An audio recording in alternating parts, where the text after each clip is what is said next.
I can call this meeting to order. Good evening, everyone. We are going to be following three agendas this evening for your information.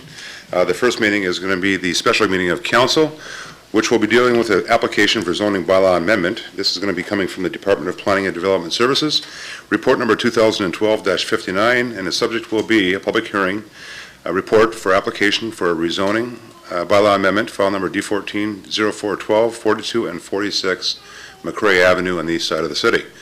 The second part of the agenda for tonight's meeting will consist of our discussions relative to the Committee of the Whole agenda, and that dealing with many different issues and reports that are outlined within our agenda in our package here for members of council. And following that will be our regular meeting of council, which for the most part will ratify a lot of, if not all of the discussions that we had during our Committee of the Whole. So with that, I am going to call upon Councillor Barb Butters to give us the prayer, and that will be followed by Mr. Joel Longfellow, who will lead us with the national anthem. Councillor Butters. Thank you, Mr. Mayor. This is one of my favorite prayers, a prayer of St. Francis.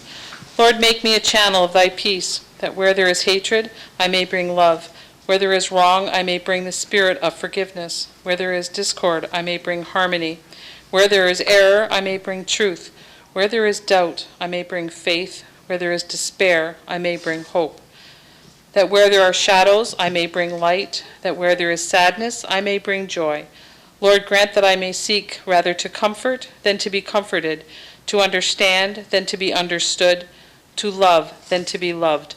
For it is by self-forgetting that one finds, it is by forgiving that one is forgiven, it is by dying that one awakens to eternal life. In Jesus' name, amen. O Canada, our home and native land, true patriot love in all thy sons command. With glowing hearts we see thee rise, the true north, strong and free. From far and wide, O Canada, we stand on guard for thee. God keep our land glorious and free. O Canada, we stand on guard for thee. O Canada, we stand on guard for thee.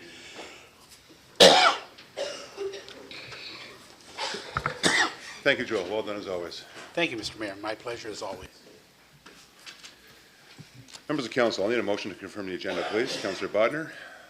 Councillor Kenny. Are there any questions or comments to that recommendation? All those in favor? Opposed? That will be carried. Thank you. Are there any disclosures of interest this evening? With none, we'll move on to the public hearing under the Planning Act. We have an application for zoning bylaw amendment, Department of Planning and Development Services, report number 2012-59. Once again, the subject is a public hearing report for application for a zoning bylaw amendment, file number D14-0412, regarding the properties of 42 and 46 McCrae Avenue. Shannon, welcome. The floor is all yours. Thank you, Mr. Mayor. The purpose of this meeting, pursuant to Section 34 of the Planning Act, is to consider an application to amend the City of Port Colborne zoning bylaw 1150/97/81 as amended. An application was submitted by Brian Lambie on behalf of the property owners Teresa DeChico and Virginia Cerrone in June of 2012. The application is for properties known as 42 and 46 McCrae Avenue. The properties are also the subject of applications for consent, which will add the rear portions of the residential properties which front on McCrae to property to the west, which is owned by the Italian Canadian Cultural Center. The proposed zoning change will allow the portion of the properties that will be added to the Italian Hall property to be used by the club, allow a reduced interior side yard, and will also recognize the location of the existing single detached dwellings at 42 and 46 McCrae Avenue.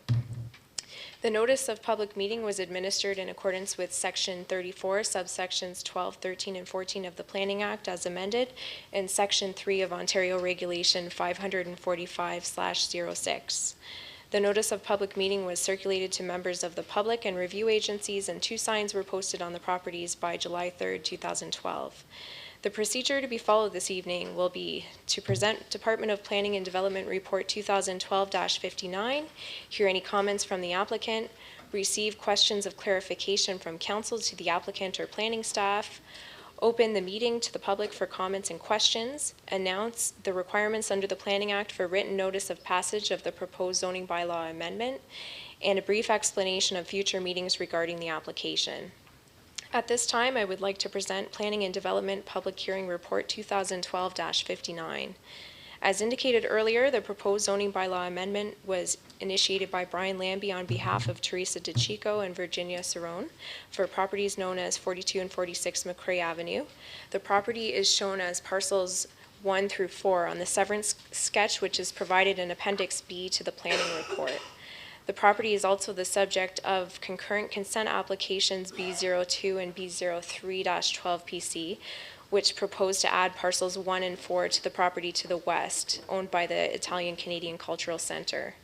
The zoning of parcels 1 and 4 is proposed to be changed from the R2 second density residential zone to the site-specific R2-45 private club zone to add a private club and uses, buildings, and structures accessory thereto as permitted use, and to allow an easterly interior side yard of 1 meter. The zoning of parcel 2 on the severance sketch is proposed to be changed from R2 to a site-specific R2-359, which will recognize the existing northerly interior side yard setback of 0.9 meters for the existing single detached dwelling. And the zoning of parcel 3 is proposed to be changed from R2 to a site-specific R2-360 to recognize the existing northerly interior side yard setback of 0.64 meters for the existing single detached dwelling. As of today, there were no written comments received from any members of the public, but the following comments have been received from review agencies. From the Building Division and the Department of Engineering and Operations, there were no objections or adverse comments. And from the Niagara Region Development Services Division, staff indicated that they are not opposed to the approval of the application from a provincial and regional perspective, subject to local planning requirements. From the City Planning Division, the land is designated urban area in the Regional Niagara Policy Plan, which provides for industrial, commercial, and residential development. The City of Port Colborne official plan designates the property as urban residential, which includes all types of dwellings and uses that are necessary to adequately serve the surrounding neighborhood, such as parks, schools, recreational buildings, neighborhood commercial, and public utilities. The new official plan, as adopted by council, designates the subject property as urban neighborhood, which includes residential, neighborhood commercial, and community and institutional uses. The City of Port Colborne zoning bylaw 1150/97/81 is amended, zones the property R2, second density residential. The second density residential zone permits 1 single detached dwelling and uses, buildings, and structures accessory thereto. The draft zoning bylaw amendment is attached to the planning report as Appendix A for your reference. Properties to the north and south are zoned R2 and contain single detached dwellings. Property to the east is zoned R2 and R3-206, and those properties contain single detached dwellings and a converted dwelling. Properties to the west are zoned R2-45, private club and light industrial, and contain the Italian-Canadian Cultural Center and home hardware. This now concludes the presentation of Planning and Development Report 2012-59. The Planning Division will provide council with its recommendation report after comments have been received from the public hearing and the review agencies. This report will be available at a future council meeting for council's consideration. At this time, Mr. Mayor, I would like to invite the applicant to comment. Thank you, Ms. LaRocque. Mr. Lambie, welcome. Thank you, Your Worship, members of council. My client, the Italian Hall, is purchasing the rear yard of 2 properties that front on McCrae Avenue. The severance for both of these applications has been approved, conditional upon rezoning, and we're here tonight to essentially change the zoning of the rear yard parcels to match the zoning that is already on the main Italian Hall. The intended use for this additional land will be for an expansion of the parking lot, perhaps a picnic gazebo, and some landscaping area. So it's just to enhance the Italian Hall. If any members have any questions, I'd be more than happy to answer them. Thank you, Mr. Lambie. Members of council, any questions of the applicant or staff? Councilor Doucette? Thank you very much, Mr. Mayor. Through you to Mr. Lambie. Looking at this, my only concern would be the depth of the lots from McCrae. Now, I know those lots are very deep. I already know that. So what would be left? I noticed here it's written 33.5 meters is what is going to be taken away from both of those lots. What is the rest of the lot? What will they own once that's done? Thank you, Councilor. Mr. Lambie? Yes, the owners on McCrae will own Part 2 and Part 3, and both of the remnant parcels have been designed to meet the current zoning bylaw requirements. Thank you. Councilor? Is there a map that shows me the length of the depth of those lots? Mr. Lambie? I'm looking to see. That's all I want to know. I just want to know the If depth. you look at Part 2, it's 67.52 meters. Okay, where do you The see top that? of, see the word parcel 2? Parcel 4, parcel 1. Okay, I Just got to the it. right of it, there's a number there, 67.2 meters. I got it. Yes. Okay. So that 200 feet. Boy, you really got to look though. Okay, thank you. Thank you, Councilor. Any further questions or comments? Members of council? Mr. Lambie, thank you. I'll now ask if there's any questions or comments of clarification to the application by members of the public. Are there any comments from members of the public? Questions? Or staff? Councilor Steele? Thank you, Your Worship. Just through you to Shannon. Shannon, through the Committee of Adjustment, when this came to us, it was a question that we had debated and then passed it along to your department with regards to site plan control. So once this has proceeded, when their final agreement is made, then site plan control will take effect then, or is it when they go to actually build the parking lot? Ms. LaRocque? Through you, Mr. Mayor, to Councillor Steele. What will happen is when staff prepares the recommendation report to council, staff can prepare a second report that would actually subject the property to site plan control if council is agreeable to that. And in the future, when the club actually goes forward to do any kind of use of the property, whether it's the parking lot or a picnic gazebo or bocce ball area, staff will review it, and it will be able to be subject to site plan control at that time, but it wouldn't be subject to site plan control until they're actually going forward to use the property. Correct, correct. I bring that forward, Your Worship, only because that Committee of Adjustment was agreed by the committee and the proponent that, with regards to especially fencing and lighting, those were the two comments we heard from the public in writing with regards to those two issues. So both staff and the proponent agreed that at that point they had no problem going through with site plan control. Thank you, Councilor. Any further comments from staff or to staff?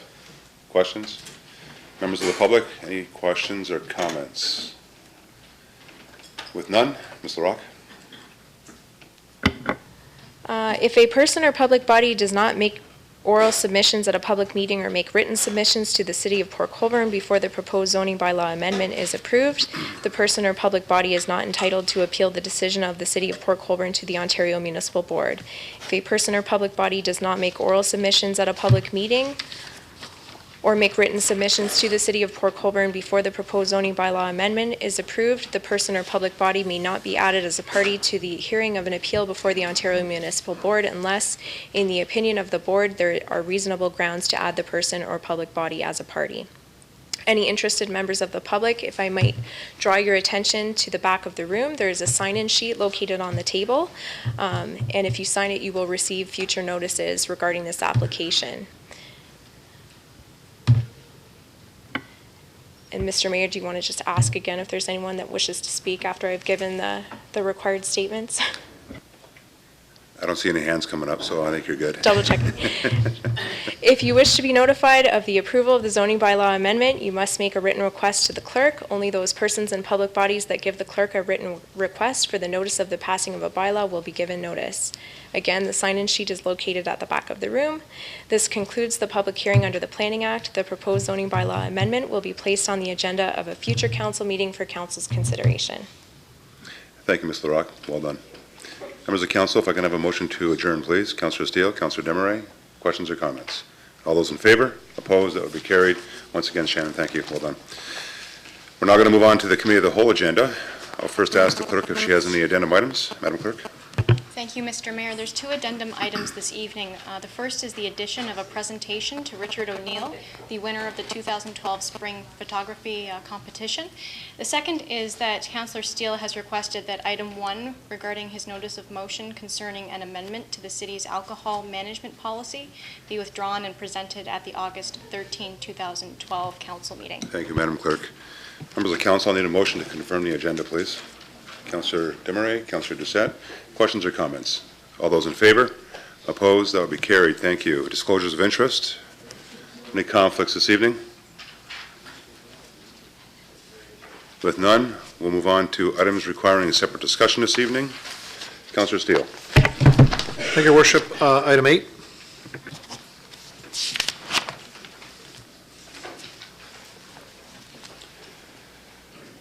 Any further items?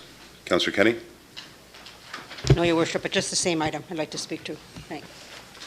Councillor Doucette. Yes, sir. Item 7. Further items, members? Councillor Desmarais? Thank you, Mr. Mayor. Item 2.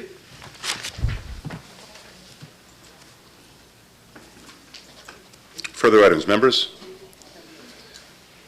With none, if we can lift item 5, Dan, I'd like to give you a chance to explain that, as it does have something to do with incentives for the community, for our business community. So if somebody would be kind enough to lift that, Councillor Doucette? Okay, that's fine.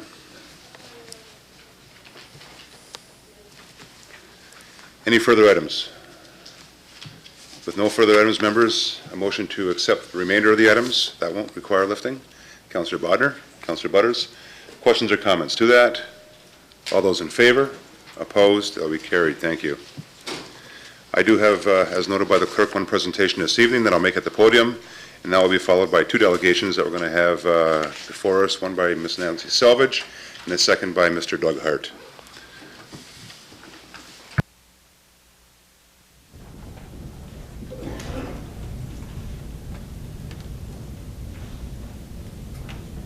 Members of council and those in the gallery this evening, as well as watching on COGECO, it's my pleasure to introduce to you the winner of the 2012 Spring Photography Competition.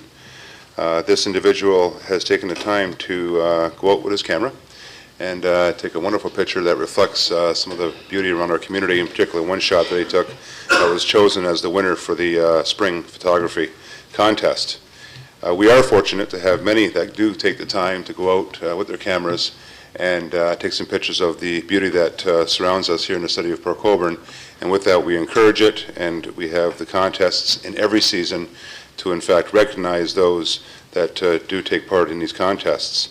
This past spring, we did ask residents to participate in our 2012 Port Colborne Spring Photography Competition. And it's my pleasure at this time to introduce you to the winner of that competition, Mr. Richard O'Neill. Richard, come on up.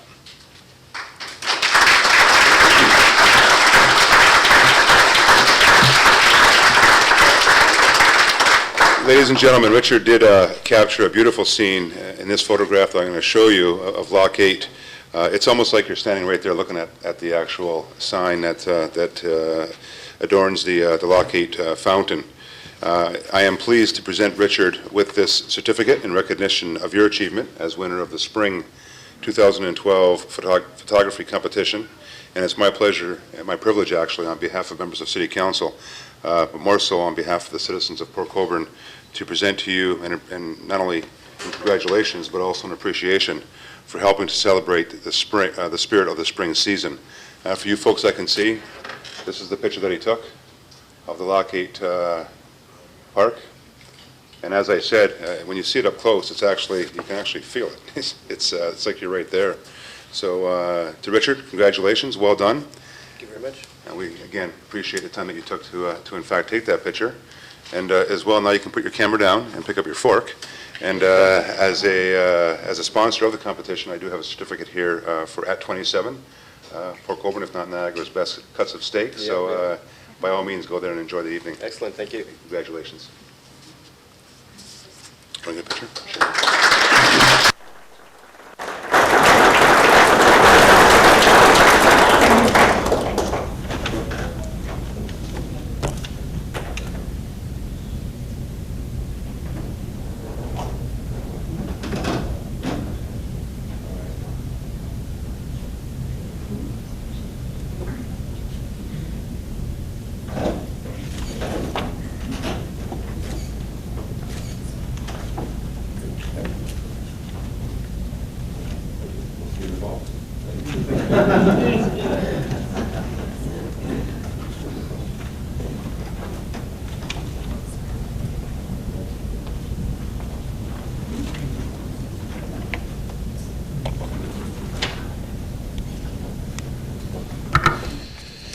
Members, we'll now move on to our delegations this evening. First off, we have registered Ms. Nancy Selvage, and Nancy, as we all know, is the organizer of the Terry Fox Run every year, and she's going to speak to us about that regarding the 2012 Terry Fox Run, the kickoff here in the city of Port Colborne. Members of council, you'll see some correspondence in your agenda, or within your agenda, on page 17. Nancy, where are you? Come on up. Welcome, Nancy, as always.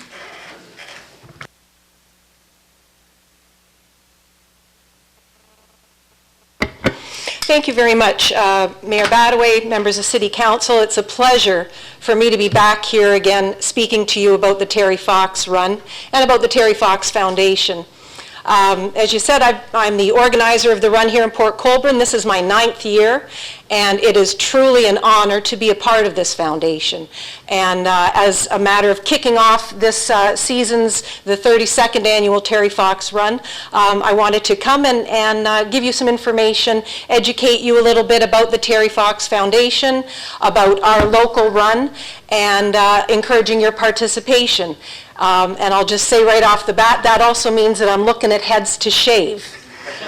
And I just want to let the gentleman know that there's no such thing as not having enough hair to do it. There's always enough. So as I say, it's my pleasure to be here. I love talking about Terry Fox. Obviously, for me, it's a passion. I've been organizing this as a volunteer for the last 9 years. And I would like to start off by letting you know the 3 reasons why I decided to become a part of this wonderful foundation. The first one is obviously Terry Fox. You think back to a boy who at 18 was in Simon Fraser University, hoping to be a phys ed teacher. At 19, he was a cancer patient. And at 21, he was Canada's hero. Amazingly, he didn't make it to his 22nd birthday. He died a month before that.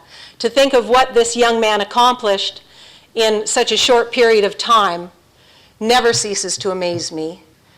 And I think that when we all look back on heroes who really last, Terry Fox is right up there among the best.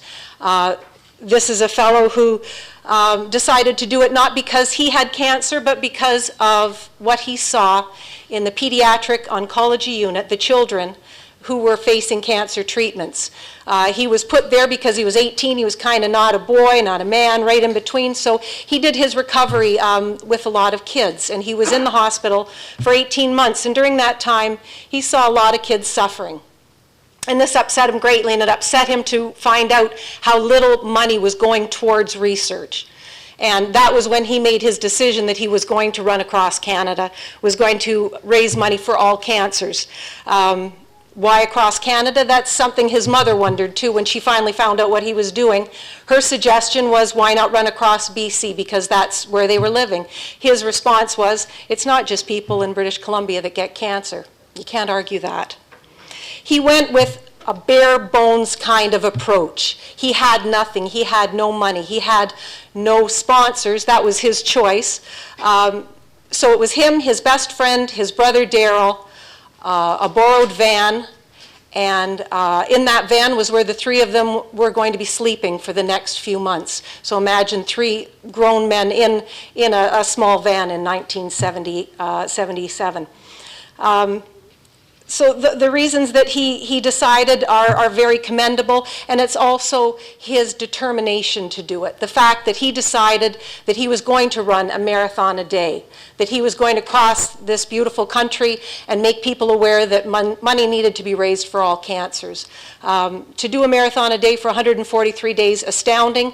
To do it on one leg, amazing. To do it with an artificial leg that was only meant to be walked on, that's something else too. Back in those days, they didn't expect that people with one leg would want to run. So he used a leg that was meant simply for walking, and he wore track shoes to do these 26 miles every day. The second reason that I choose to be a part of this foundation is the foundation itself. It's stayed true to Terry's wishes.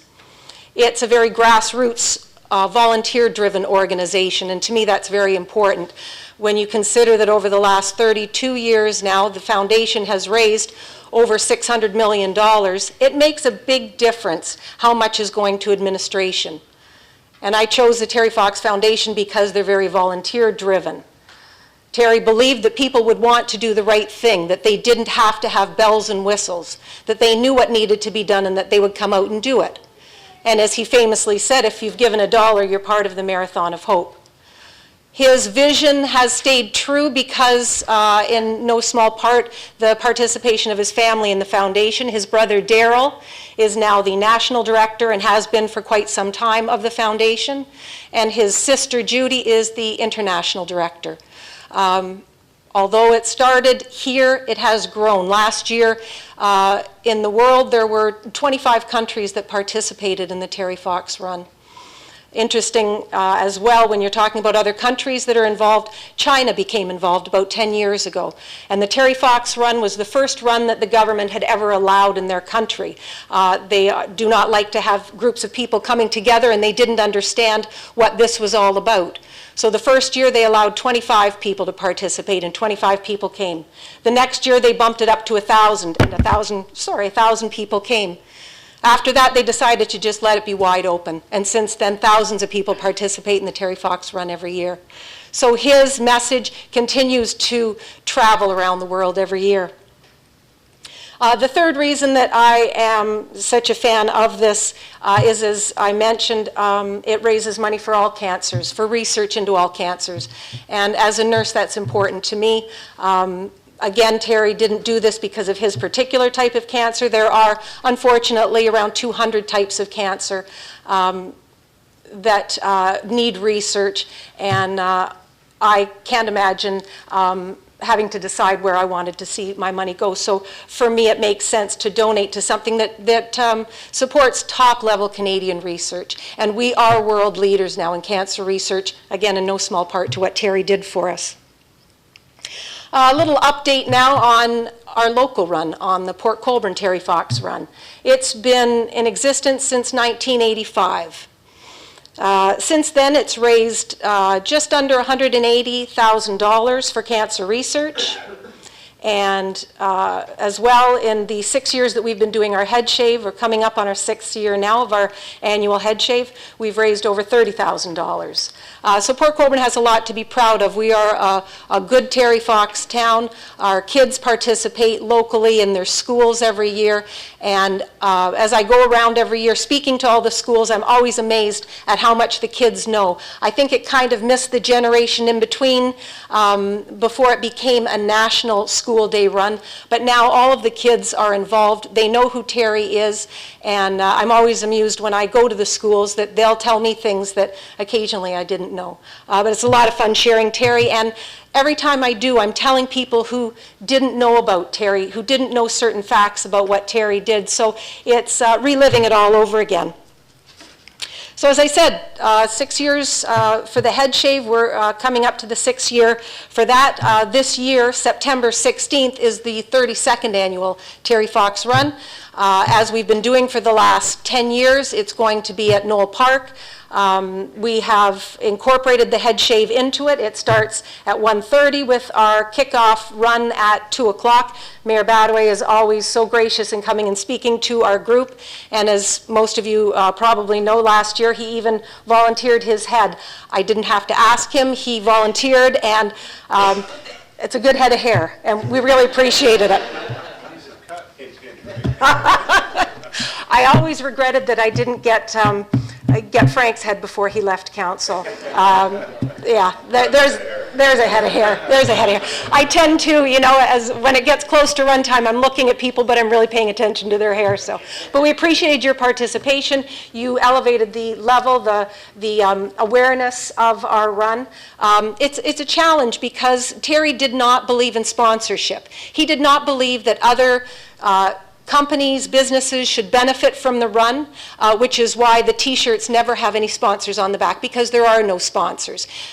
He wanted people to do it because they wanted to do the right thing, and we continue on with that. Makes it a challenge because we're not in full-page ads in the newspaper. It's hard to sometimes get our message out. On the other hand, I wouldn't have it any other way because, again, when I ask somebody for $1 to support cancer research, I know that nationally, internationally, 84 cents of every dollar is going to research, and that is important to know because sometimes people feel that 100% of what they're giving is going to the cause, and that's not the case. Things have to be paid for.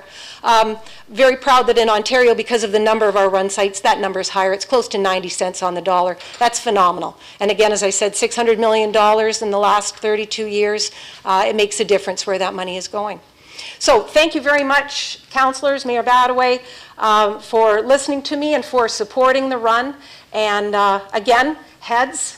It's a wonderful feeling. I've been doing it this will be my 6th year. I can't imagine ending September with a head of hair, and I think as long as I'm breathing, I'm bald come the end of September. But it's a magical feeling once you get over the realization that you're doing it. And that first time when you think, wow, here it comes. But after that, it's a piece of cake and a lot of fun to do. Again, just before I leave, I just wanted to mention that what I do also appreciate so much about the foundation, no minimum pledge, no registration fee. People are welcome to come even if they don't donate a cent. That's what Terry wanted. That's what we do. It's all about remembering Terry, celebrating Terry, and supporting cancer research. Thank you very much for your time. I'd just like to end by presenting you, Mayor Badaway, with the T-shirt. This is this year's T-shirt that I'm wearing as well. Every year it changes. It's always fun to see the design that comes out. This year it's Terry, and it's got working together to outrun cancer. We're in good health. Thank you. Great job.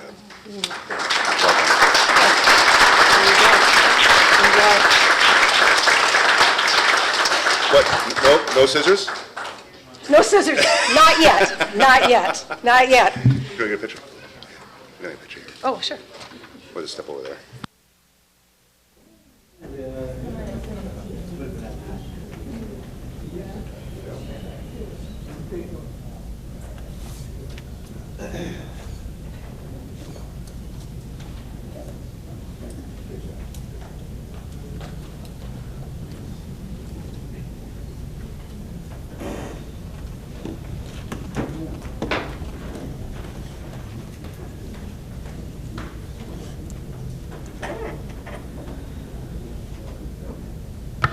Thank you, Nancy. I have to admit, when Steele took off that first top head of hair there, I tell you, it got cool pretty quick.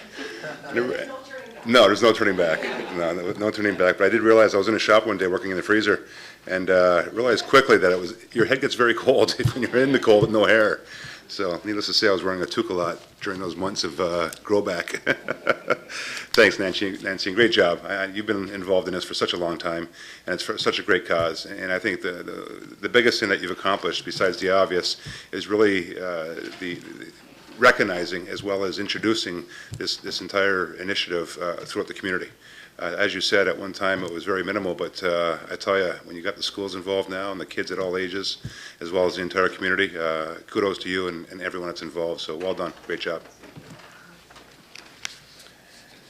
Members, we're now going to move on to our second delegation. We have Mr. Doug Hart. Mr. Hart is going to discuss with Council the concerns that he has about the position taken by City Council regarding the 66-foot road allowance over in the landlocked properties in the area of Oak Ridge, Walnut Orchard, as well as Lakewood Crescent. Members, you'll see on page 21 an outline of Mr. Hart's concerns as well as his introduction to what he's going to be speaking about. For your information, it has been given to you prior to, and as well, Mr. Hart is going to be discussing, again, those, and I'm sure he's going to have some questions of members of council and staff. Is Mr. Hart in attendance? Yes, Mr. Hart, welcome.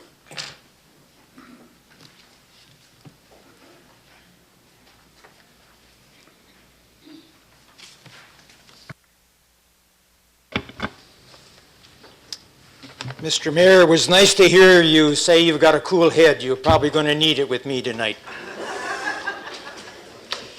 I'd like to thank the council for allowing us and the clerk and others on council to make a presentation.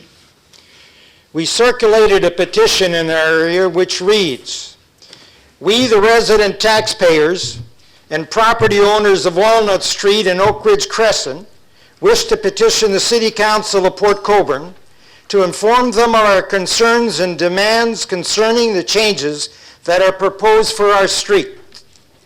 1, we propose the city assist only those properties that are landlocked along Walnut Street.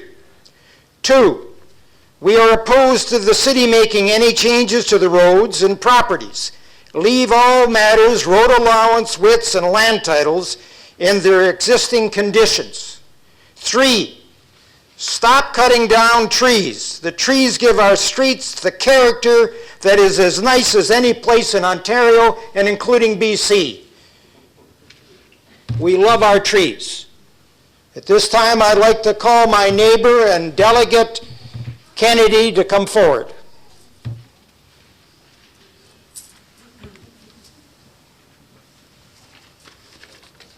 Can't stop smiling. Welcome, Kennedy. That's good. Yeah, it's a good trait you have there. Thank you. Imagine a life without our ecosystem. The rustling of the leaves in the fall, we won't have that. That big oak tree that you called your friend, we won't have that. We will have nothing if we continue to destroy our ecosystem. 2 weeks ago, I was at my nanny's house. I heard a terrifying noise. I realized, uh-oh, it is happening again. My brother and I were furious. The first thing we thought was, let's protest. But how can a 9-year-old girl stand up against a big construction company? My mom and my grandfather were talking about a man named Doug Hart, who was bringing awareness to our little community and asking people to sign a petition. Finally, I thought, someone who was standing up for the trees in our neighborhood. I am standing here today because if we continue to remove the trees from our streets, it will not only take away the charm that makes our neighborhood such a pretty place to live, but also affect the habitats that the animals cherish. When you take away one tree, you take away more than 10 homes. Home to the squirrels, home to the various types of birds that we love to watch nesting in the spring. These trees provide our neighborhood with shade in the summer, beauty in the fall, life in the spring, and the evergreens provide us warmth on cold winter days. There's a tree on Cedar Street beside my house that has been there for over 200 years. Dating back to the 1790s, these trees are historical landmarks in our neighborhood, and we love them. We don't want you to cut them down so that the street is wider. We prefer to have all the benefits of their beauty. These trees were here long before we were, and if they could speak, they would ask that you please leave them alone. Just let them be trees. I know that I speak for a lot of residents in our neighborhood when I say, please, just leave our trees alone. Thank you. Thank you, Kennedy. I'm truly proud of you, and so is the applause. Thank you. Thank you, Kennedy. Kennedy, can I just ask you for your full name and your address, please? Kennedy Alexander Grover, 11 Cedar Street. Okay, you got that. Great. Thank you, Kennedy. Well done. Mr. Hart? Do not spend our tax dollars on unneeded, unwanted changes to our roads. Let me remind you about Humberston and Main Street. I was in approval with Dan when he was there for $2 million to dress it up. $4 million went from hydro, and the total cost was $6 million, And if you play around with our streets, you're looking at sewers, and you're looking at another 10 million when you start digging around at 66 feet. Roads on Tennessee Avenue and Lakeshore Southwest do not meet the required standards of 66 feet in some places. They are much more heavily traveled than our streets, so we do not see this as an issue. The historic gates of Tennessee Avenue have been preserved, and should the gates at our area, in our community, be preserved, the Lannon gates, the answer is yes. Tennessee Avenue gates, go and measure it, are 18 feet between the gates. And the bend in front of Burkouts is 14 feet. The lakeside bend going up around the lake is 23 feet. The mayor's front driveway is 23 feet. The gas bar entrance to the mayor's area is 23 feet.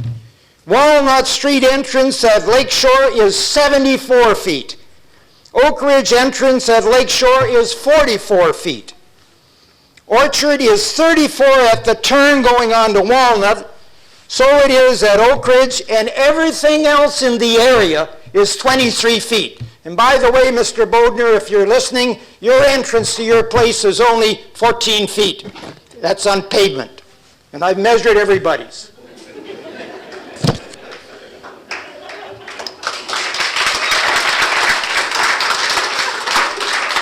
If you want to see 66 feet go to Rosemount and Sugarloaf at the four-way stop, and you can see what we would look like. A wasteland of concrete and asphalt, and there's only one tree standing where there used to be lots at the disposal place. The rest of it, nothing. Why are we doing this? Why are we doing this to our community? We thought last year that those that were landlocked would get their property straightened out. After all, there's been years for that to occur. And it should be done, and the only cost to them should be $1. After all, it's been long enough. We can't get an answer to why. I have been to the City Hall, and the Public Works Planning says it's the City Council who have ordered this procedure. Public Works has had my 2 visits, and each time no one will talk to me or call me on my phone or answer my letters. And the clear question that I have wrote down for them is, number 1, how much did we pay to remove the live 200-year-old tree at Oak Ridge Crescent? 2, how much did we spend on the removal last year of trees? 3, how many trees did we plant in Port Colborne last year? And the removal of the tree that Kennedy talks about, I planted 2 oak trees. Somebody picked them up and took them out of there. It is Oak Ridge Crescent. In conclusion, we ask you to carry out our taxpayers' request in this petition that I'm going to give you. After all, 98% of the voters, homeowners, and those in the area signed this petition. In a democracy, we count. Not the bureaucrats, the voters. We count. Hopefully, in the near future, you will reverse your decision and discuss of this proposal will move in the opposite direction to leave us alone as is. We request that you mail us or notify us why it is you're doing this 66-foot area when, as I pointed out in this map here, it doesn't matter which one you're going to, whether it's the mayor's or it happens to be here, you're taken away and we're in line with everybody and we're better off than most people. So I ask you to reconsider what you've done and to reverse it and leave us be. Thank you, Mr. Hart. Members of council, any questions or comments for the presenter? Councilor Desmarais. No questions? Councilor Desmarais. Thank you, Mr. Mayor. Actually, my question is to staff. Any questions of the presenter? Thank you, Mr. Hart. I appreciate your time this evening. Councillor Demeray. Oh, by Thank the you, Mr. way, Mayor. can I sneak one in on you?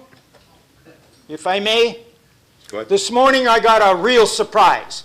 2 survey people were out there surveying the property, and I asked them why they're there. And they're there to finish the job because they were instructed by the city they want to sell the property off.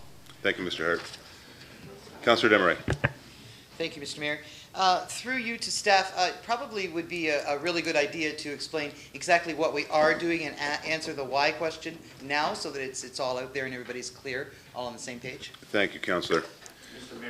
Mayor, Excuse me, sir. Mayor? Yes? I might insist, I would like to add onto what Mr. Hart contributed.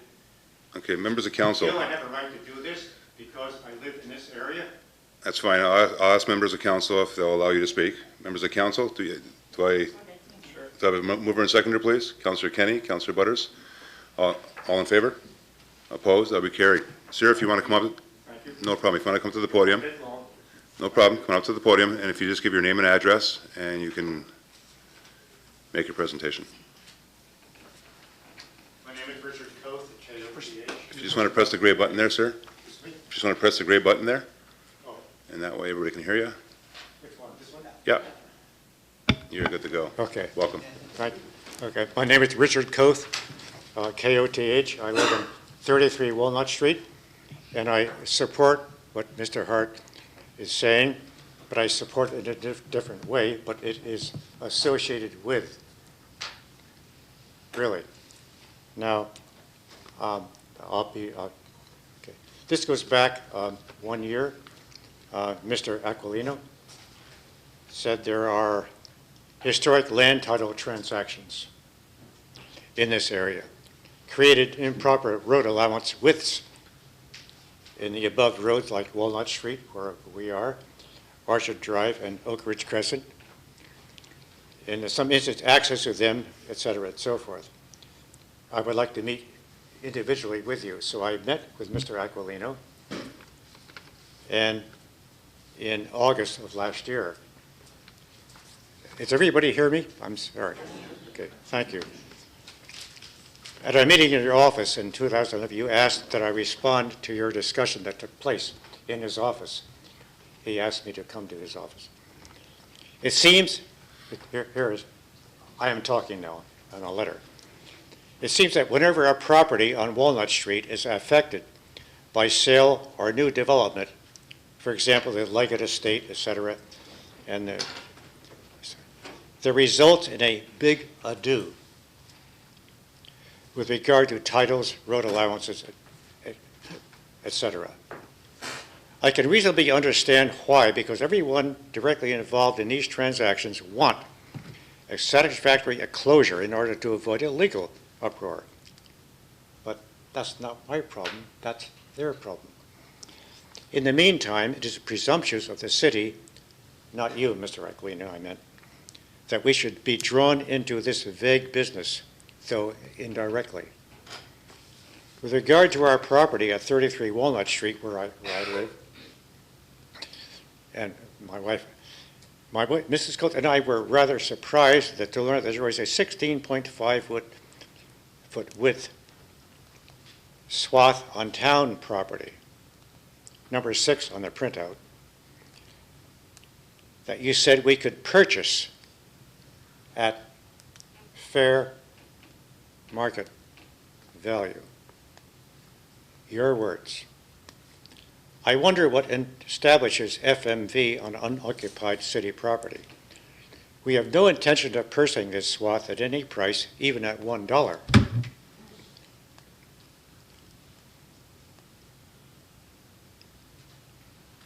This would substantially increase our property area by about 18%, thereby increasing our assessment, resulting in a higher tax burden. I mean, why would Mr. Aquilino do that? He didn't do it on his own volition. I am convinced that somebody told Mr. Aquilino to insert this. Forgive me. Over the past 40 years that we have, just an addendum, Mr. Mayor, over the past 40 years that we have lived this address, we have maintained and beautified that swath out to the gravel by planting grass, trees, bushes, flowers. Other people so to do have done up to life. Involved are hundreds of hours of mowing and planting over 4 decades, plus all the purchases of flora. We wonder if the city recognizes that. I don't want anything, I don't want any monetary value out. But there's also something else, if I may be so bold to say. There's something on the internet known as the squatters' rights. I think you should, if I may, put that in the imbroglio mix. Thank you. Thank you, Mr. Cope. Before you leave the podium, Mr. Cope, members of council, any questions or comments to the presenter? No questions or comments to the presenter? Mr. Aquilina, Councillor Demeray had a question. I'll let Councillor Demeray go ahead. Thank you, Mr. Mayor, again through you to Mr. Aquilina. Mr. Aquilina, at this time I think it would be a really good idea to explain exactly what we are doing and why we are doing it so that everyone is absolutely clear. Mr. Aquilina, if I can ask you possibly to take your notes and go to the podium so that way it's very clear to the folks that are listening over in the gallery as well as those that are watching on COGECO. Thank you, Mr. Aquilina.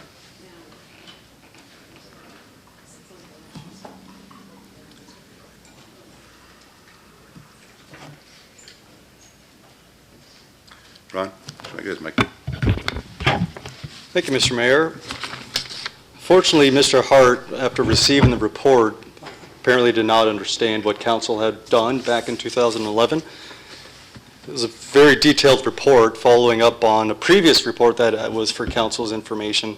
Strictly what the city is doing is that the portions of the paved road that rest on private property, the city is trying to take possession of that portion of people's property that the road exists on. The city never intended to widen the street for further surface treatment, remove the trees. Council simply was following a direction that was given from a member of the public to deal with a landlocked issue, that being Mr. Green and Mrs. Marshall. Council then directed myself to meet individually with all the property owners first before this council even made a decision on what to do. That was done, that was through this report, and council made the direction to, again, help the landlocked property owners on Walnut Street, being Mr. Green and Mrs. Marshall. The paved portion at the intersection of Sugarloaf and Walnut Street that Mr. Koth and I met on, in fact, is not even owned by the city. It's under Crown ownership. Paved portion of that road is on the province's portion of the property. The city would like to try to get that land in the city's ownership. The road exists, the paved portion of the road sits on that property. The other transaction we were trying to clear up, another paved portion of the road sits on property immediately to the south. And again, the city is trying to get ownership of the paved portion of the road that sits on private property owners. Mr. Mayor, that is essentially all we're doing. I've received the draft reference plan, and it clearly shows what the city's intentions are. City is under no obligation to widen the road allowance, create any boulevards, cut any trees down. So the information that Mr. Hart is providing this evening, I'm not sure where that comes from, Mr. Mayor. It's pretty clear in my opinion. It's before you, and it's all contained in the report. Thank you, Mr. Aquilina. Councillor Demeray? Thank you, Mr. Mayor. Through you again to Mr. Aquilina. Dan, has there been a tree cut down? If so, why? Is there an intention of cutting a tree down? We just need to be really clear on this so that everybody has an understanding of it. Thank you, Councillor. Mr. Aquilina? Through Mr. Mayor to Councillor Demeray, tree trimming is not under my department. I would refer that to the Director of Engineering Operations, but typically the trees that the city does cut are those that are decayed and rotting, and that's all we do for tree trimming. But I'll defer that to the Director if he has any additional comments to make. Thank you, Mr. Aquilina. Mr. Hanson? Mr. Mayor, our policy is very clear. We never cut healthy trees. We trim trees. We have an arborist who reviews trees when they have to come down. Any trees we're cutting in that area are unrelated to this particular issue. I understand there was a tree cut in that area and some trimming done, and it was reviewed by an arborist, and the tree was in distress and had to come down. Thank you, Mr. Hanson. Councillor? Thank you. So that's one tree has come down, and that was for reasons other than what we're doing here with the, to try to correct the land use, or the land. Well, just to ownership. separate the two, there hasn't been a tree cut down with respect to what Mr. Eklund is That's talking what about. yeah, that's what I'm There's saying. been one tree's Just been one, brought and it was down. unrelated completely. Mr. Hanson? Through you, Mr. Mayor, it's unrelated. The tree trimming program is ongoing. Thank you, Mr. Hanson. Thank you, Councillor. Councillor Butters? Just a quick follow-up to that. Are there more trees scheduled to be trimmed because of disease, decay, or otherwise under the arborist's direction? In that area? In that area. Thank you, Councillor. Mr. Hanson? Mr. Mayor, I don't have that information. We're cutting and trimming hundreds of trees this year because of the ash borer problem. We have trees all over the city coming down. In that particular area, I'd have to review that with our roads foreman who's in charge of the tree trimming and see if there's anything else in there. Just some clarification, Ron, with respect to the ash borer. Mr. Mayor, the ash borer disease that's going around, there's literally hundreds of trees throughout the city that have to come down. We've taken quite a number down, and there's more to come. So it's an ongoing tree removal, tree trimming program with the ash borer. Thank you, Mr. Hanson. Councillor? Thank you. So if there are more to be done in that area, could we get that information so that it could be relayed to the neighbors so that they're not kind of surprised by such occurrence? Mr. Hanson? Through you, Mr. Mayor, we'd be very happy to provide that. I'll get that information tomorrow and pass it on to council. Thank you, Mr. Hanson. Thank you, Councillor. Further questions or comments, members? To Dan. Councillor Steele? Thanks. Thank you, Your Worship. Through you to Dan. Dan, with regards to the, I know there's 3 properties, because this was all dealt with last October. We had a number of the neighbors out, and council made a decision based on what was said at that meeting. So it was really 5 properties we're dealing with. But let's name the 2 properties which are on Walnut Street, which is Mike and Diane's house. Mike's house, and next door is Diane. With regards to that, I mean, I brought up that meeting. I'd love to give it to them for free, but can you just explain why that can't be done, or $1 or anything? What's under the municipal act? Through you, Mr. Mayor, to Councillor Steele, that is correct. The municipality is bound by legislation under the Municipal Act. We have to sell vacant property for fair market value. That is the legislation, the law of the province of Ontario. Thank you. Councillor? No, I just want to make that clarification. I mean, I'm kind of surprised that after October's meeting that somebody's gone out and kind of worked up the neighborhood in an essence where most of the diatribe is untrue. And it really bothers me as the councillor for Ward 1.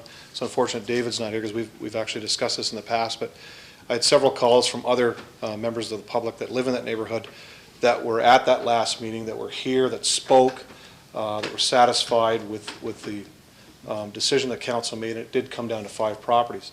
In essence, whenever anybody says a road allowance is 66 feet wide, it never means that there's pavement that's 66 feet. The normal pavement width is, I think Ron can correct me on it, but it's 20 some odd feet wide, and then the rest is usually a boulevard or a stone side to a road. At no time did this council ever state that we were going to widen roads, rip trees down. I mean, Walnut Street was originally designed, my uncle built one of the first houses up there, it was originally designed as 2 streets with a huge boulevard down the middle. Unfortunately, that was never done. I think it would have been kind of neat if it was, but it wasn't. We're not coming in to do that. We're not going to spend money on that. We have other things to spend money on for us to go in and rip out roads. I mean, we'll repair a road that needs to be. We're not going to rip it out and start widening it, especially Oak Ridge Crescent. That's a beautiful street. It doesn't take traffic anywhere other than for those that live down there or are visiting or you're having a delivery, so it doesn't need to be widened. It's not a main thoroughfare like Steel Street that's ushering traffic everywhere in the community. So for this council, I won't speak for future councils, but we would never widen a street like that. I mean, again, as the little girl said, who wants to sit and cut down trees? Staff has an obligation to cut down trees that are rotted. We do it every day of the year. We do have an arborist, which is a good thing. These aren't arbitrary decisions. So, Mr. Hart, unfortunately, worked people up to a lather, which quite frankly bothers me as the councillor of that area. And I did field a number of calls on that. So I'm glad most of those people were satisfied with both my answer, and I know Councillor Elliott had a number of calls on the issue too. So we're not out to widen roads, cut trees, spend $10 million, which I don't even know if that's the real figure or if it would be or not, who knows. But, you know, we're here to maintain the neighborhood. Our road actually sits on 3 properties that we don't own. We're trying to rectify that. Everybody else was satisfied that they're not going to sell us land, or we're not going to make them buy a piece of property, other than the 5 that came to an agreement with Dan's department, and I know he's been working with them altogether. I spoke to Mike today, and I think he was pretty satisfied with what's going on. I know the dollar value, Mike, we'll discuss later, but everything else seems to be right. Unfortunately, these people are landlocked, are legally landlocked. Their property doesn't touch the city property. In essence, it should, so they're going across someone's property, which is the old estate up there, who could cut them off, I guess, at any time if that's what they decided. But we're here to rectify that and get those 2 properties on Walnut fixed. So it does bother me as a ward councillor on this, but I'm glad we came to the right decision last October. Thank you. Thank you, Councillor. Further questions or comments from members of council? Dan, I'll get to you, ma'am, in a second, and I'll ask council if they would allow you to make comment. Dan, one question I have is with respect to this all transpiring. How did this all start? I know we've been dealing with this back since the late 90s. I know the former clerk, Jan Beckett, was dealing with this with some of the property owners. What actually caused this? And of course, then you can go into where we're at right now, so that way the residents, at the very least, walk out of here with an update where we're at with respect to this entire situation. Hey, Mr. Mayor, this actually goes back to the late 1800s when the old register plans were laid down, but you're correct. This actually commenced late 90s, early 2000s, and it deals with the fact that individual property owners were landlocked. So the city got involved because the city was an owner, and the city had to get involved to clear title for property owners who would not be landlocked and to be able to gain actual access to a road allowance. So that's how this all started. Mr. Mayor, through my report, I did meet with the 19 property owners that are affected by all this, and the council before them had all of the comments from all of the neighbors, all the individual meetings, and council did follow what the neighbors wanted. The majority of the neighbors did not want to see the road allowance widened, paved, or anything, even though that wasn't even on the table. So council followed that and strictly are helping the people that want to be helped. And to repeat, acquiring the land that our road actually sits on. That's all that council wanted, and that's all that council is doing. Where we are today, Mr. Mayor, is I received the draft reference plan on Friday, and it clearly outlines, again, what council's direction was. And I'm more than happy to share this with any member of the public. If there's still some uncertainty, here it is. So members of council, what I will next do, once this plan is deposited at the land registry, the next step is to come up with values of property that the city is going to acquire, potentially acquire from the private property owners, and in turn, the property owners that we're trying to assist. We need to get a value of those lands. Any transaction that the city does through bylaw will be before you as members of council. So in the next 1 to 2 to 3 months, reports will come forward to council after I then collaborate again with the private property owners. Mr. Mayor, that's where we're at. Thank you, Mr. Aquilino. Well done. Ma'am, you had a question? Oh, hold on, ma'am, if you just want to come up to the podium, and we have rules here. So if you want to come up to the podium and give your name and your address, and you can ask your question. My name is Lynn Cunnington. I live at 68 Oak Ridge Crescent, right across the street from where the tree was taken down. My question is there a plan in place to replace these trees that are being taken down in Port Colborne? That's a good question. Mr. Hanson?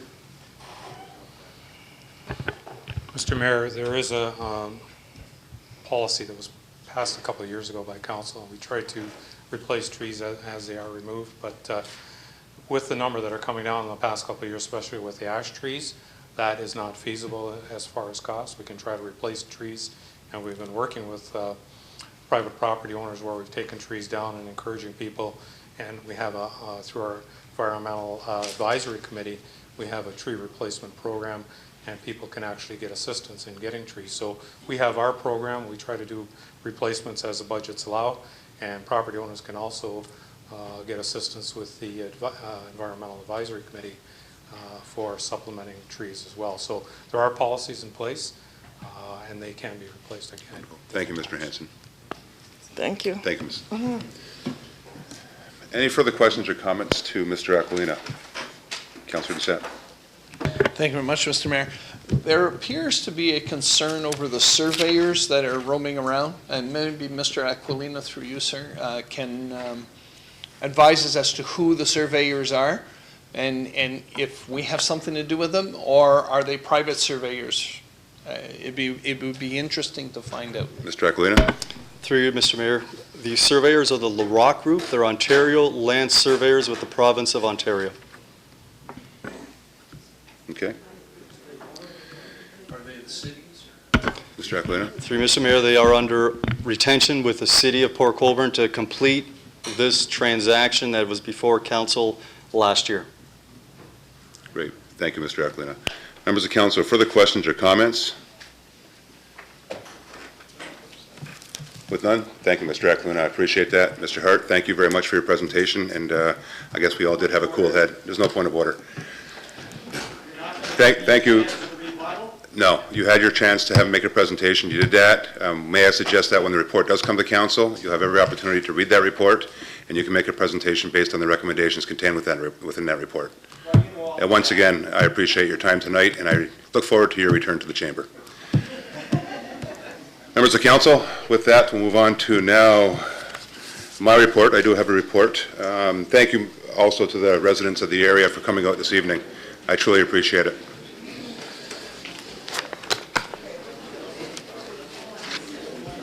Members of council, I'll give it a minute before we proceed.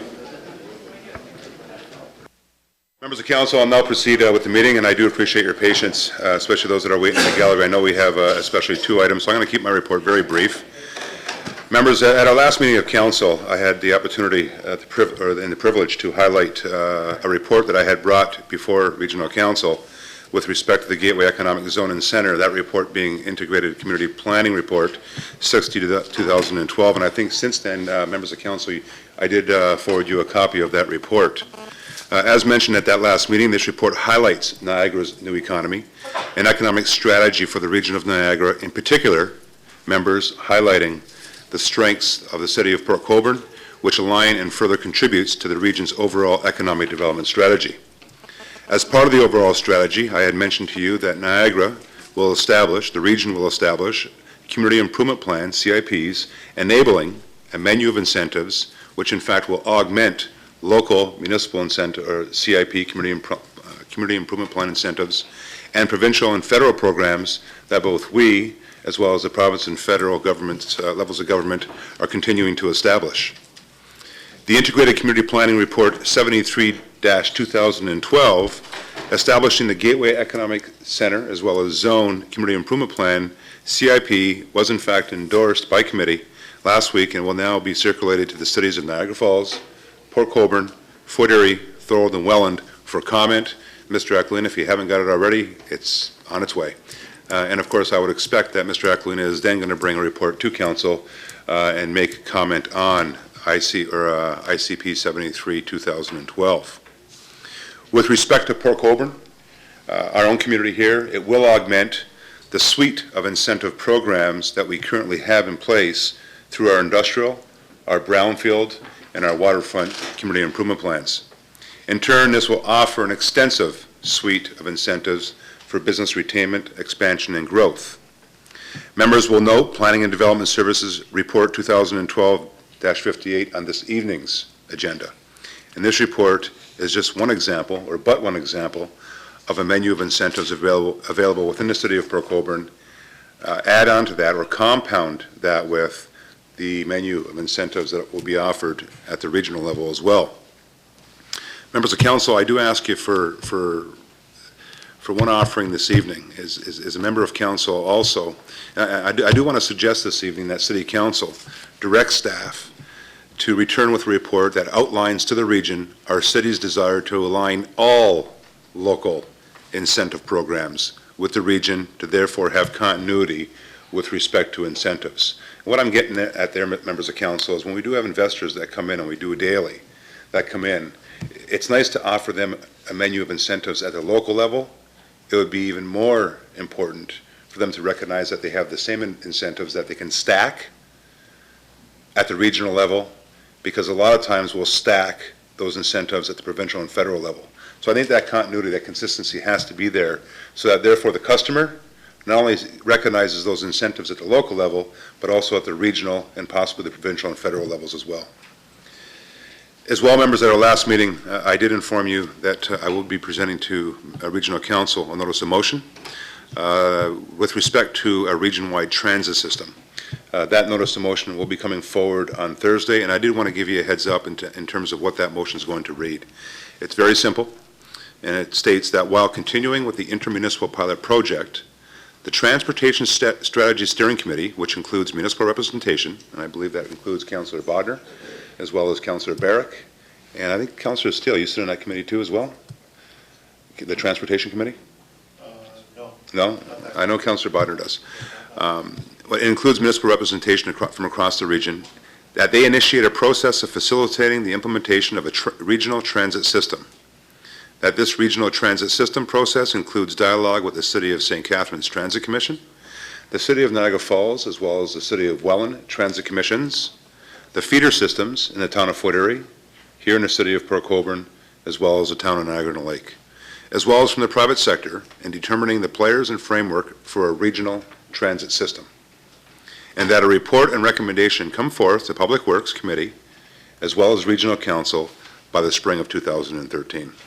This, in fact, members of council, as I mentioned at the last meeting, is to expedite a regional transit service that many feel, including myself, is well overdue here in the region of Niagara.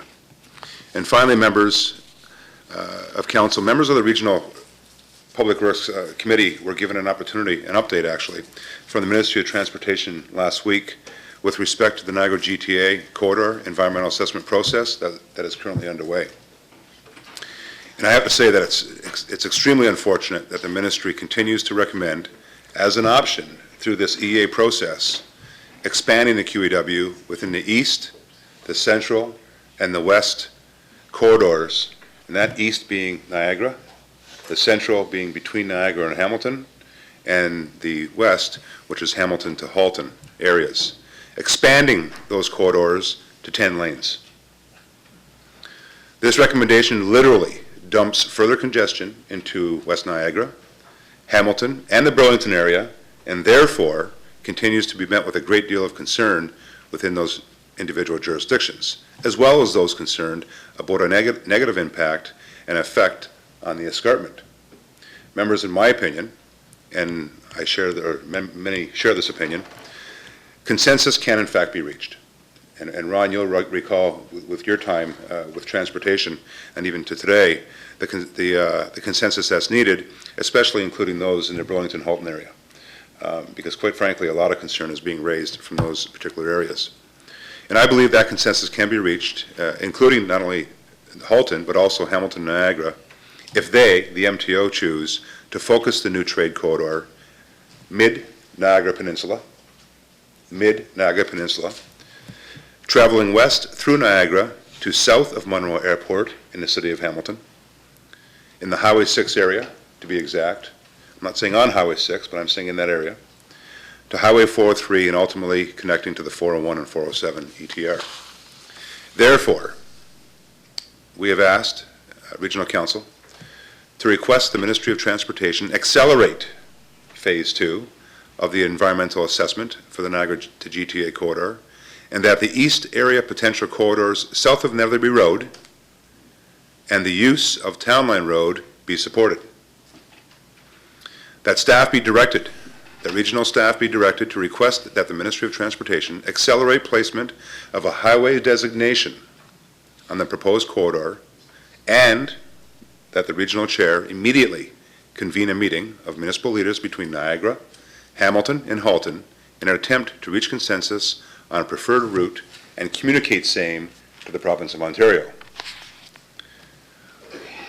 When Chair Burrows moves forward with this initiative, it is my intent to work with him to also include members of the Southern Ontario Gateway Council, which includes additional jurisdictions to the west, between Hamilton, London, and as far as Windsor and Sarnia, as well as a wide representation from the private sector. The bottom line, members of council, is that the province of Ontario has to hear this loud and clear from those that are affected by this trade corridor. And quite frankly, right now, they're not listening. And it's our intent to bring the players to the table so that in fact we, as leaders in our communities, you would expect that they would have shown leadership at the provincial level, but they haven't. So it's up to us to show that leadership, to bring those players from across those jurisdictions to the table, to in fact then communicate to the province the consensus that I'm sure we can reach based on those routes that are preferred. So with that, members, are there any questions or comments? Councillor Barrick did. Welcome, David. Councillor Barrick, you're up.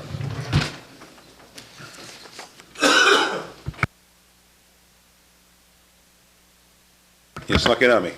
I did, yes. David, welcome. Just in time. Thanks, folks. Pleasure to be here as always. Tonight I have a very brief report. I just want to touch base on a couple of items we've been discussing at the region recently, and they're related. And one is the Sustainable Niagara Plan, Phase 3. The sustainability plan for Niagara has been going on for some time. As noted, Phase 3 is the action plan, which we've discussed, and ideally, as you know, Mr. Mayor, we plan on approving and moving forward this Thursday at our next meeting. Sustainability means meeting the needs of today without compromising the ability of future generations to meet their own needs. Sustainable Niagara serves as an overarching framework to integrate other ongoing work at the region, including many efforts currently taking place across the corporation, including ongoing economic development efforts, the Community Human Resources Plan, Health Story of Niagara, the Niagara Culture Plan, the Niagara Age-Friendly Community Initiatives, Transportation Strategy, as we discussed, etc. Land Use Research Associates was engaged to support Phase 3 of the project and the development of the action plan and help move this plan to a more community-owned plan. This work involves significant community stakeholder and staff engagement. And Mr. Mayor, I have a copy of Sustainable Action Plan Phase 3, which I'll leave for the minutes as well, particularly perhaps for the Environmental Advisor Committee locally. With that, we've also had a staff report in Corporate Services Committee really outlining the state of the infrastructure of our facilities at the region. The region currently owns or leases 96 buildings, and as part of sustainability and keeping costs down moving forward, we have begun to do building condition assessments and energy audits on our properties at the region. So far, 40 of the properties we've had building condition assessments moving forward. We are in the process as well of creating policy, in fact, to begin to utilize more energy efficient technologies on our existing infrastructure. That policy will be created moving forward, probably in the fall, moving into the spring. So those are some of the things that we're working on currently regarding sustainability in Niagara. I'm happy to take any questions, Mr. Mayor. Thank you, Councillor Barrick. Well done. Members of Council, any questions or comments of the Regional Councillor? With none? David, well done.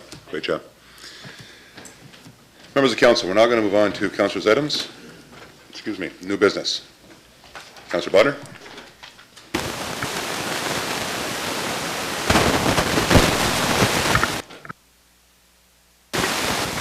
Ron, why don't you use the one beside you? No, I wouldn't do that. There you go. Thank you, Mr. Mayor. Through you to Mr. Hanson. I had a complaint a while back about Cedar Bay Road and Pinecrest Road about the shape of those roads, and I think everyone that drove them agreed that the new paving was not up to snuff. And I want to thank your department and your ability to make a deal with Rankins that they were repaved. They are in excellent condition. And through your hard work, we certainly did get a much better road in the end out of those. So I just want to thank staff for doing this in a very timely manner. And it's exactly the way it should have been from the start. So thank you very much. Thank you, Councillor Bodner, and well stated. And I want to thank you as well, Councillor, for bringing that to our attention, as well as Ron, to you and the Rankin Construction Group and team. Thank you for everything that's been done here. Thank you, Councillor Bodner. Well stated. Councillor Doucette. Thank you very much, Mr. Mayor. First thing is that the first fundraiser for the skateboard BMX park was on Saturday of last week. We had a fantastic film, Despicable Me. I hadn't seen it. My grandchildren kept talking about it. It's an interesting little film. Anyway, it was fantastic, and it went well. The next fundraiser, and I'm hoping everyone, especially from the Logview High School reunion, is going to show up on July 29th. We have a large car wash that MIAC is putting on, and we hope to have as many people as possible to come out and get their car washed, and all the money is going again to the fundraiser for the BMX skateboard park. So please join us, and let's see how many cars that we can get going and we can wash that day, because they're going to be there. And by the way, it's at the West Side Arena. So if everything works out, we may wind up having 2 and 3 hoses going so we can do more than one car at a time. So hopefully there will be enough cars there that we can do more than one car at a time. See you all there. Thank you, Councillor. Councillor Demeray. Thank you, Mr. Mayor. Through you to, I'll just say staff, I believe it's Ron, but I had a request from the community developer at Port Care's Reach Out Center for a trash can to be placed at the corner of Nickel and Mitchell Streets. She actually called in and spoke with Paul Payton and was told that the city's policy only allowed trash cans to be put in BIA areas, business development areas, and parks. She would like to see that changed a little bit to accommodate areas where there's large gatherings of people. So I'm putting the request forward for them. Could a trash can be put there, please? Thank you, Councillor. Mr. Hanson?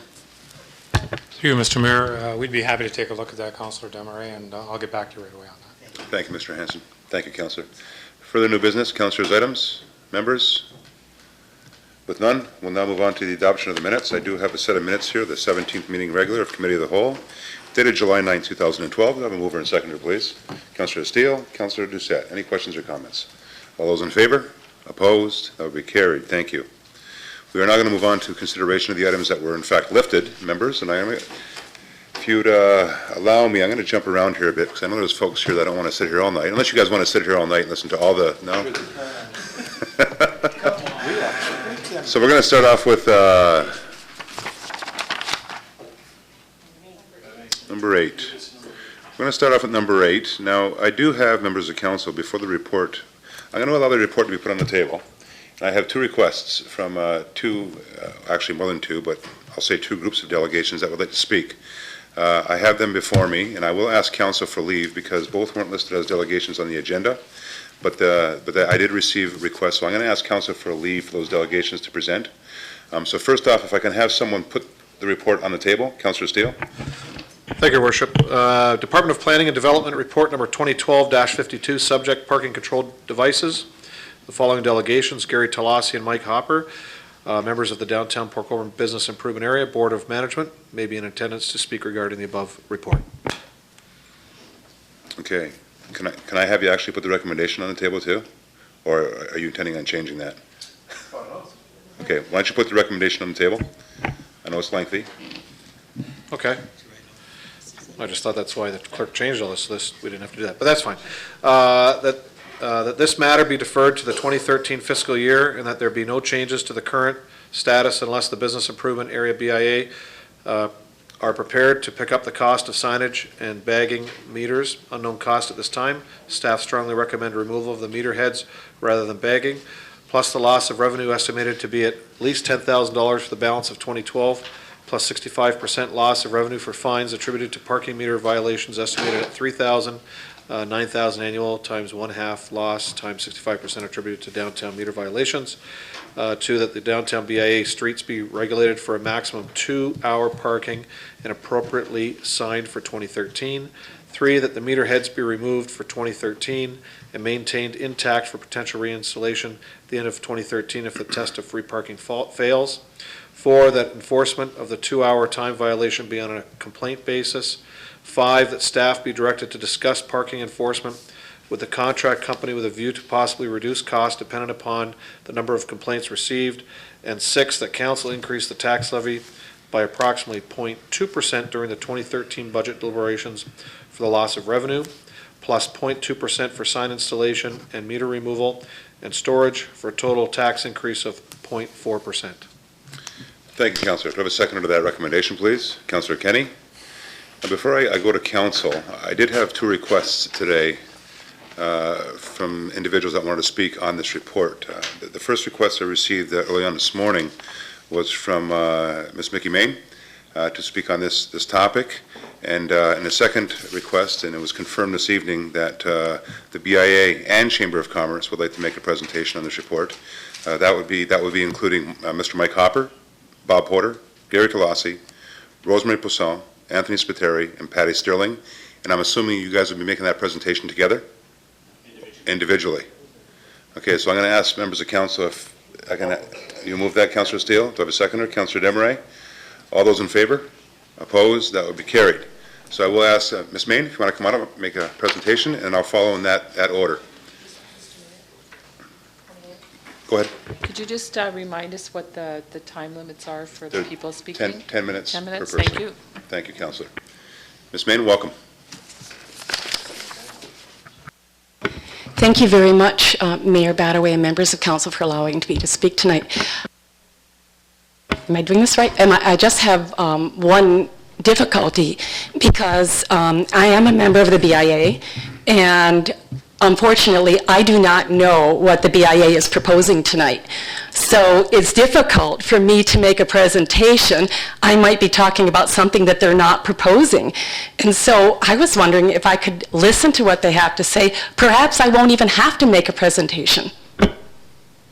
Well, may I suggest, we do have a recommendation on the floor, Mickey. Yes. And if you just want to add your comment, see, at the end of the day, council's making a decision here. Okay. And we want to hear from everyone with respect Absolutely. to that, with respect to that process. So Okay. by all means, you have the floor. And all right. Well, I will presume that then that there's nothing to add, because I did not get any minutes from the last BIA meeting, nor did I get any information from my BIA, of which I am a member, of anything more than what is here that would be at the presentation. Sorry, Mr. Talassi, if you want to shake your head, you may. But the reality is I did not get any extra information. So at any rate, I will speak to everything that's here. All right? So I'm coming up, and I'm the person who is in favor of retaining parking meters. And a lot of you will probably wonder, why on earth anybody would be in favor of parking meters? And I will go through this, and I will give you the answer to that presently. But the other thing I'm talking to you too. I am wanting to ask you a question. If I may. Yes. If you can talk to the chair. Of course, Mr. Mr. Chair. Thank you. Okay. I am wanting to present a question to the people here that are here, and that is, I have a 33-page report that the councilors have received, and I don't need an answer to this, but I hope that all the people that are here that are making a presentation have read all of this report, because I'm going to refer to quite a bit of it, and it's always nice to know what someone is talking about. There's 11 pages of a staff report, and I'm really pleased that we have one, because I've asked repeatedly at BIA meetings to have a report on the financial and logistical considerations appropriate to this particular recommendation. So I hope that the people here that are making a presentation will ask themselves, have I made a decision on this process prior to having read everything that's in the staff report? Because this is really important. I wanted to go over a few things, and I'll try and be as quick as possible. Appendix D is something that the BIA has given you, signed by Mr. Bob Porter, and this is the page here. And it says on the third one, at first one, understanding we'll get a draft copy of the report, and it's understanding that they can be a delegation, which I agree. The third thing is it says that they can assure council that all BIA members were approached for their feedback, both positive and negative, on 2-hour free parking downtown. We are providing both emails that were distributed along with our email distribution list. And I will refer the council members to the email distribution list, and they will find that the email distribution list, and I will preface this by saying that I understand that the members of the BIA are volunteers and email distribution lists are very, very difficult. But you will find, if you look at the email distribution list, that there are many repetitions. There are businesses there that are no longer part of the BIA, and there are many that are not on this email list.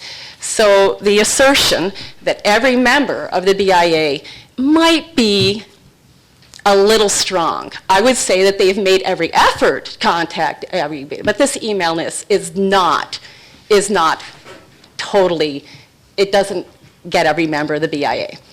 I know this because I've done this email list in the past, and I know how difficult it is. So it's not easy, but it is not comprehensive. The second thing said that the BIA provided a parking committee with clear and unbiased terms of reference. The parking committee, just so you understand that the clear and unbiased terms of reference, if you read your first email from the BIA, you will see that the terms of reference were definitely to remove parking meters in favor to our parking. That was it. That was the understanding of what this parking committee was to do, just so we get that straight. And I wanted to go down to number 8, and that is something about a petition. And the petition, I would like you to recommend you about the petition. And I'm going to take just a moment to read it. I'll try and read it quickly because I think it's important that you understand what is stated there. Times are tough for retail across Ontario, and it's up to towns to find ways to encourage those with income to spend it in their towns. Here in Port Colborne, we have free parking at both ends of West Street and on Main Street. Yet between Clearance, and I'm sure they mean Clarence, and Charlotte, and on Clearance, I'm sure they mean Clarence, our customers are inconvenienced with parking meters. Our customers have to park, find the ticket meter, and then find change, often coming to the stores for change, going back to the meter, and then placing the ticket on the dashboard. All this for 5 to 25 cents, and we pay this staff to police this. Our request to council is to remove these meters and allow 2-hour free parking. Then it goes on. It says West Street should reflect an image of a destination location, as if you are in a village, not a large city. 2 hours would allow a stroll along the promenade, shop, eat, bank downtown, etc.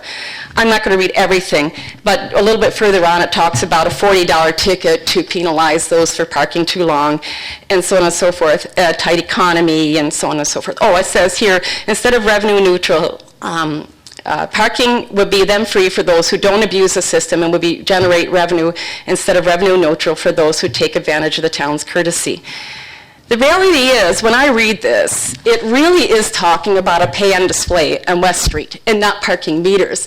And the people who signed it, I would think that that's what it says. And I'm not saying this is the case, but it's possible that many of the people who signed that were thinking about that pay and display on West Street because it specifically refers to West Street. Okay, just to let you know that there may be some confusion about the people who signed it. The other thing is the suggestion that these are all businesses, and many of the people who signed this are employees of businesses. Maybe, I'm only suggesting possibly, may not be authorized to sign on behalf of the businesses. So yes, there are signatures from people who own businesses. There are signatures from people who work at businesses. To say that it was 54 businesses might be a bit of a stretch. Okay, that's just what I want to say about that. I would like to say a little bit about the staff report. And that is that I'm really pleased that we have one. I'm really pleased that we have financials, and I think it's a good start. I think that the area associated with the pay and display machines is a bit heavy-handed considering how many of the businesses are opposed to the pay and display. And the idea that we might be penalized for like complaining about a 2-hour free parking and get, sort of penalized by getting pay and display after the fact might be a bit too much.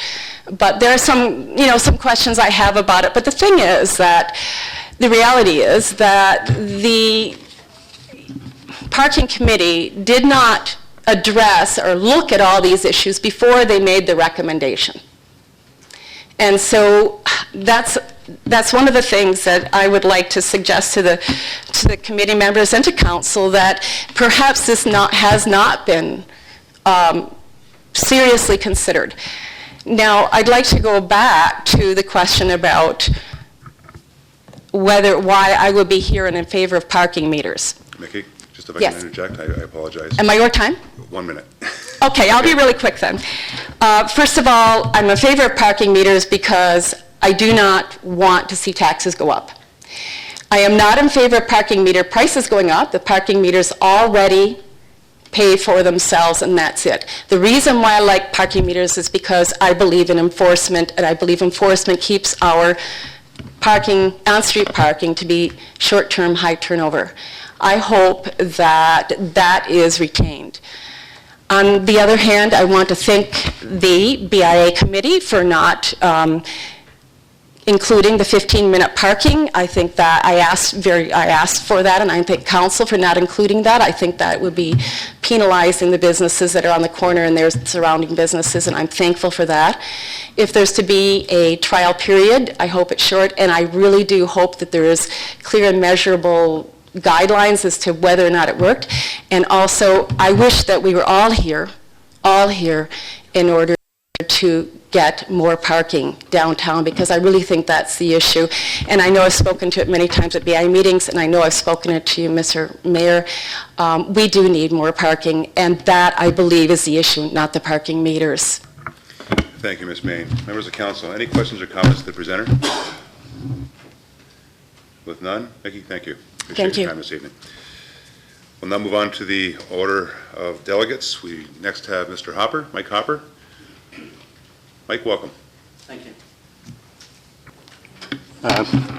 Mr. Mayor, councillors, fellow business owners and citizens of Port Colborne, what I'd like to do is to just address some of the issues that was brought up by the city staff report. And basically, the one option that starts off with, which was Mickey Main's, was do nothing option. They refer to the parking meters and may not deter shoppers, and I agree.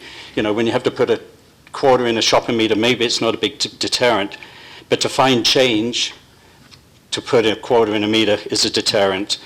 Getting tickets certainly is a deterrent and keeps customers from coming back. So I don't believe doing nothing is an option.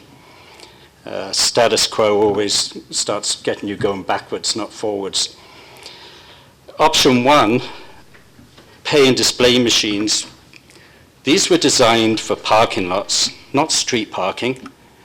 And as Ms. Main referred to, West Street, that is a destination street. It's not a parking lot. It's not a municipal parking lot. To have a pay and display machine there is way out of place. It's inconvenient for both the short-term shoppers, and we have a lot of residents in this town that possibly shop 2-3 times a day, maybe come down for just 10 or 15 minutes to grab something from one of the stores, and they're expected to find change, put it into the meter, or go to a store and get change for 15-minute shopping. I don't think so. City staff has suggested that maybe to offset some of the costs, that retailers will pay for advertising on them. I think that's a far stretch because, as you know, the BIA and the retailers have completely stated that they're against any pay and display machines at all. And if the city decides to put them in, I can guarantee you that nobody is going to be paying, no retailer is going to be paying to advertise to reduce your cost on pay and display machines. I have a suggestion, and I'm going to get shot down by my fellow BIA members because this is my own suggestion. This is not a BIA suggestion. Maybe you should be installing these pay and display machines where they belong, and that is in Market Square and in lots that belong to the city, not on the street. They could generate revenue for you, because this seems to be the town's concern, is that they're going to be losing revenue. When I lived in Niagara-on-the-Lake, parking is an issue. It's not an issue in Port Colborne. The city's not inundated with tourists that are blocking parking spots. So in Niagara-on-the-Lake, what we did, the town allowed the residents to go to City Hall and to buy a sticker that would allow them to come downtown and park in any spot for 15 minutes, cost them $10 a year, and that gave them the convenience of the local residents to be able to come down and shop without having to find money and put money in the meter. They didn't stay long. They went to the post office, they went to the bank, they did the shopping, 15 minutes, they're out. They could move to another spot if they wanted for 15 minutes, but that was a convenience for the local people. And I would suggest that the town could charge $15 or $20 a year to people to park in the municipal lots. You want to generate revenue? There's a way to do it. If I have staff that needs parking, am I going to object to getting them a $20 pass to park and pay to stay in a municipal lot free of charge? No.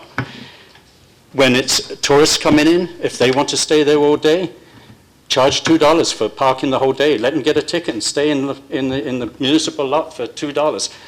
If I'm a tourist and I can park off of street in a nice, safe parking lot for $2 a day, and I'm going to object to that? No.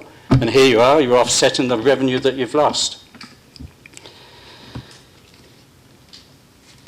There is $15,500 in the reserve from 2011, according to the report, and there was a request for 2012 for another $9,000. If that money is available, certainly it could be used for signage, which was again a consideration that there was a problem funding the signage. Option 2 is what the duly elected BIA board has requested. After talking to its members, as you've seen, there were numerous open emails and discussions with the downtown retailers with over 50 signatures regarding this petition, which I will admit, I did the petition outside of the BIA before this became an issue with the BIA. I just felt that it was something that the town needed to look at. My spelling might not have been as good as Mickey's, but I did my best. We've not asked for parking enforcement, as has been stated in the report. Very clearly, we have said periodic spot checks, and then enforce stringently fire lanes, hydrants, handicap parking areas. This is where you can generate revenue. If people are parking in a handicap parking spot, to hell with them. Do we want them to come back to this town? No, give them a $300 ticket, and if they don't come back, God bless them, let them go and park somebody else's handicap spot. We're getting an older population here, we're getting more people that need parking in handicaps, and the number of people that abuse that in this town is unreal. Let's get these people that we're paying to monitor the parking, to monitor where it's really necessary, not where we have tourists coming into town to spend money in our town. Let's go after the people that are really in front of fire hydrants, in the invalid parking spots. I think the staff report also misses the point. If a customer visitor is in a spot for 3 hours spending money, enjoying our city, who cares? Not us. It is the regular offenders who are mainly staff and tenants today that feed the meter all day long and for $2 can park in town. The report basically says that these people are the offenders, and by having open parking for 2 hours, it won't be able to be controlled. Right now, they actually can park in front of their store for $2 a day. That is not being controlled. Being controlled is let them park there for 2 hours, and if they are still there after 2 hours, then the bylaw officer can come down and give them a ticket. That'll deter them from parking there, not $2 in the parking meter every day. Finally, point 2, that's the same argument. We know our neighbours, our tenants, our staff cars. These are the ones to ticket, not the visitors spending money in downtown. This is where I've said that you can generate some income. Get them paying $2 to be off-street parking all day, or local staff paying $20 for yearly passes. We regret that the present meters, we request that the present meters be left. The BIA can pay for good quality bags during the year test, stating 2 hours free parking brought to you by the City of Port Colborne and your downtown retailers. We would sell advertising on the pavement side to retailers to offset the cost. If you want to remove the heads, then a substitute block could be installed to accommodate the message. But please, leave the poles. Don't cut them out. And the reason one is for us to be able to give that message and to train people and to advise people that it is free parking, courtesy of your city and our city. Option 3, we have requested free 2-hour parking on a 1-year trial, total downtown. but the criteria to be judged its success has to be documented and agreed to between the city and the BIA. There's no criteria mentioned in the report. In the summary, the tests will allow us to educate local residents, staff, tenants about the new parking, enforce by complaint, so abuse can be fined. Fines need to be raised to $20 or $30 instead of the $10 to $8 that has now been in place for about 13 years. The town can and should pass a bylaw to increase these fines that have remained this low for so long. This will also generate revenue from the offenders, not the honest shoppers, staying longer than anticipated because they enjoy our shopping experience and want to spend time at retail downtown. This is your revenue-based pay enforcement yearly. Long-term parking passes, $2 pay for the parking lots and the play and display machines, and larger fines for offenders, and the offenders would get these by complaint only. Redeploy your parking enforcement people to ensure proper compliance in handicapped areas and in fire lanes, fire hydrants. Mike, I'm sorry, if I can interject, you have 1 minute? Okay, thank you. I believe that the city staff report has missed the total input from the downtown community that generates a strong tax base and employment and a healthy, vibrant town that people want to move to and be part of. They need to think outside the box and be more strategic in their thinking. Let's encourage a friendly shopping environment, not chase our guests off to box store shopping malls in the US. Your elected representatives have to do what is right, not just the business, but also for the residents of Port Colborne. Let's have a level playing field. Why should there be free parking at the various parts of the town? Free parking off Main Street business area. If you think this works, then it should work for us downtown. Mr. Mayor brought up the CIPs to encourage, just this evening, to encourage business growth and retention through incentives. It'll be much cheaper, Mr. Mayor, to retain the businesses that are currently here that are already established. I thank you for your time. Thank you, Mr. Hopper. Before you leave the podium, I'm going to ask members of council if they have any questions or comments to the presenter. Oh, sorry. With none? Great job. Thank you. Appreciate it. I now have Mr. Talasi. Is Mr. Porter going to go off to you? I have this order. You just messed up the order, Gary. But that's all right. So I have you and then Well, Mr. hang on a Porter. minute. I was official here. It says Mike Hopper and Gary Talasi. Okay, so we have Mr. Talasi. Mr. Porter, you're going to be next, followed by Ms. Poisson and Mr. Spiteri, and then finally Ms. Sterling from the Chamber of Commerce. Yeah. Gary, you're up. We have a resident who's agreed to come and express her opinion on free parking downtown. So with your leave, I'd like to ask her to come forward because she has a commitment at 8:30. Her name's Maria Alexander. She's a resident of Port Colborne and a mother of young children and a caregiver to her elderly parents. Maria? Thank you, Mr. Talasi, and I'll ask council to accept that leave. Members of council, moved by Councilor Steele, seconded by Councilor Bodnar. Questions or comments? All those in favor? Opposed? That would be carried. Ma'am, welcome. Thank you. I just wanted to express to you, as Mr. Talasi said, I am a mother of 3 young children, and I do care for my parents who are getting elderly. My dad does use a handicap parking spot. So for me to park on the opposite side of the street where I would have to cross again to go get a parking ticket and bring it back to my car would be a huge inconvenience and a deterrent for me to shop downtown. So I agree with the 1-year trial for 2-hour free parking. I think it's a good idea, and I think it would be beneficial for people like myself. Thank you, Ms. Alexander. Thank you. Before you leave, members of council, any questions or comments of the presenter? Councilor Bodnar? Mr. Mayor, so you're talking about a pan. Yeah, like if I would have to Same park thing. on the opposite side of the street, cross, get a ticket, put it back on my dash while I'm carrying 3 kids, it'd be difficult. I agree. I just For safety? Can staff comment on that? Don't the the pay and stay machines, they're on the same side of the street? Just so we're clear, just so we're not. Mr. Aquilina? you know. Through you, Mr. Mayor, the pay and display machines that were presented to council earlier this year actually had the pay and display machines on each side of the street. Okay, thank you. Councilor Butters? I just had a question, if you don't mind. I'm curious to know how you would feel about, Mr. Hopper brought up an idea of a permit that a resident could get that would allow them, say, to park in the Market Square for, if we did it that way. How would you feel about that kind of a process, a Thank you. permit-based? Thank you, Councillor. Ms. Alexander? Well, it would depend at what cost for me. And I probably wouldn't in the wintertime park at the market to go shop all the way down Clarence on West Street with young children. It's a big inconvenience to push a stroller through snow or anything else. You're talking about that permit also being useful for the streets as well, Councillor? Okay, thank you. Councillor Demery? Thank you, Mr. Mayor.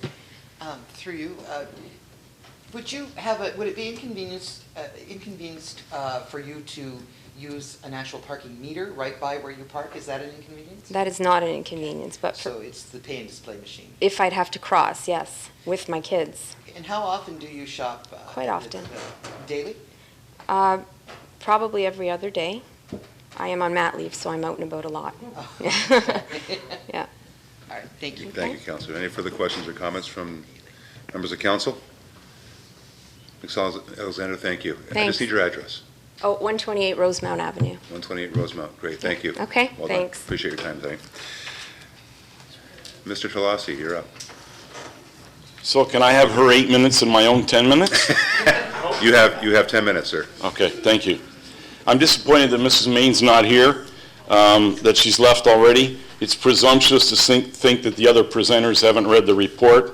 I think halfway through she started talking to the staff report, and that's what I think we're here to do tonight, is talk to the staff report. We appreciate that. We may not have reached all BIA members, but we reached most of them, and it wasn't only by the email distribution list, but we had people going door to door also. The terms of reference were clear and unbiased. I think it's inappropriate for Mrs. Main to say that the BIA didn't hear her. I chaired one of the two meetings where this issue was discussed. She got to speak for over 1/2 hour about her own point of view.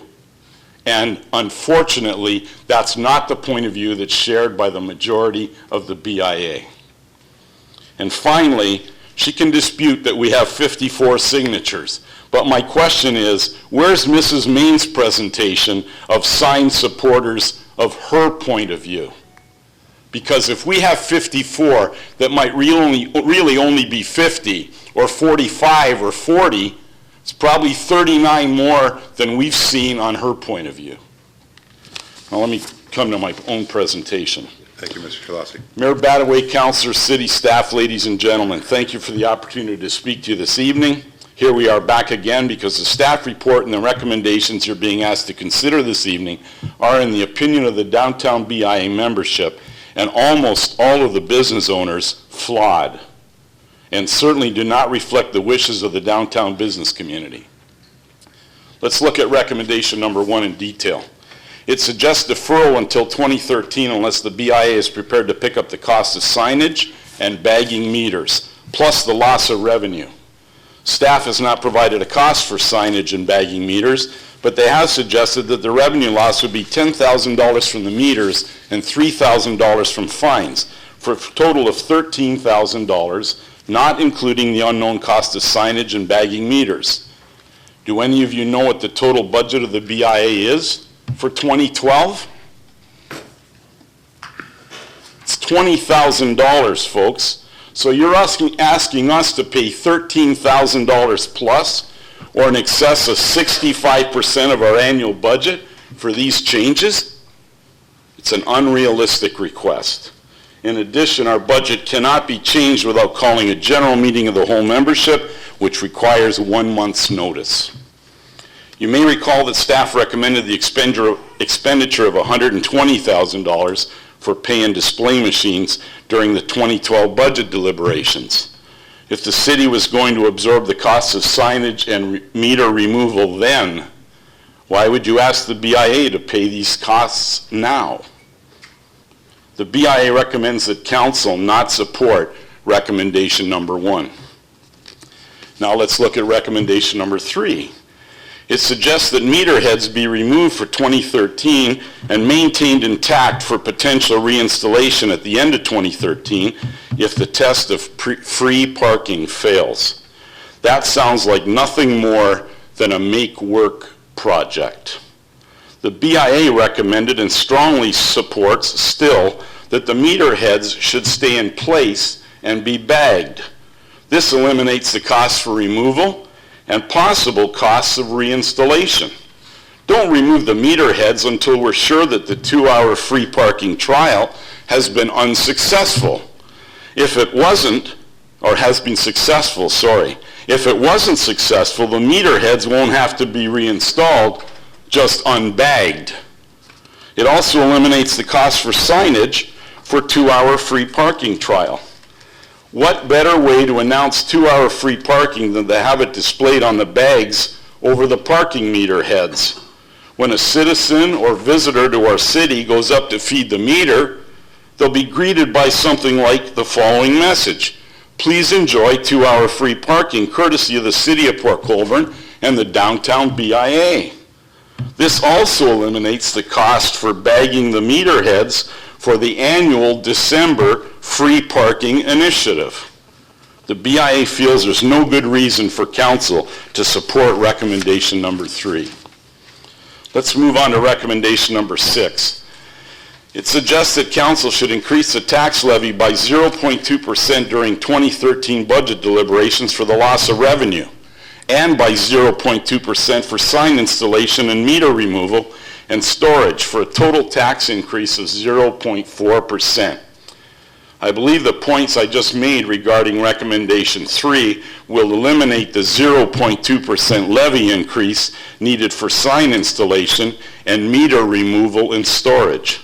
So the tax levy increase would need to be 0.2%. The BIA questions the need for this minute levy increase in light of the increased taxes that commercial property owners already pay. The general tax rate for a residential property in the City of Port Colborne is 0.01636. The general tax rate for an occupied commercial property in the City of Port Colborne is 0.03749. That means that commercial property owners are paying 2.29 times as much as residential property owners. I have no interest in getting into a debate about what extra services commercial property owners get for the additional taxes we pay, but surely there must be room in the city budget to support a 0.2% tax levy increase without blaming it on 2-hour free parking in the downtown BIA. I believe the colored concrete in the skateboard park added much more than 0.2% to the tax levy. As chair of the BIA CIP Coordination Committee, it bothers me that staff suggests deferring the decision on most changes or improvements in the downtown BIA, like a decision on 2-hour free parking trial, until the downtown CIP decision is made. Although I hope I'm wrong, there's no guarantee that the money for the downtown CIP will be in the budget in 2013 or anytime soon. So we should move ahead with changes and improvements in the downtown BIA. In fact, I think a reasonable person would suggest that the 2-hour free parking trial should be completed before we make decisions on the downtown CIP. We should know whether free parking works, or if the CIP needs to include parking meters and or, heaven forbid, pay and display machines. The council representative to the downtown BIA, Councillor Dave Elliott, is on vacation and cannot attend this meeting. In his absence, I would like to ask any one of the other councillors to request that each of the 6 recommendations on this item be voted on separately, and that there be a recorded vote on each recommendation. Thank you for your attention, and as usual, I'm happy to answer any questions. Thank you, Mr. Colossi. Well done. Members of council, any questions or comments to the presenter?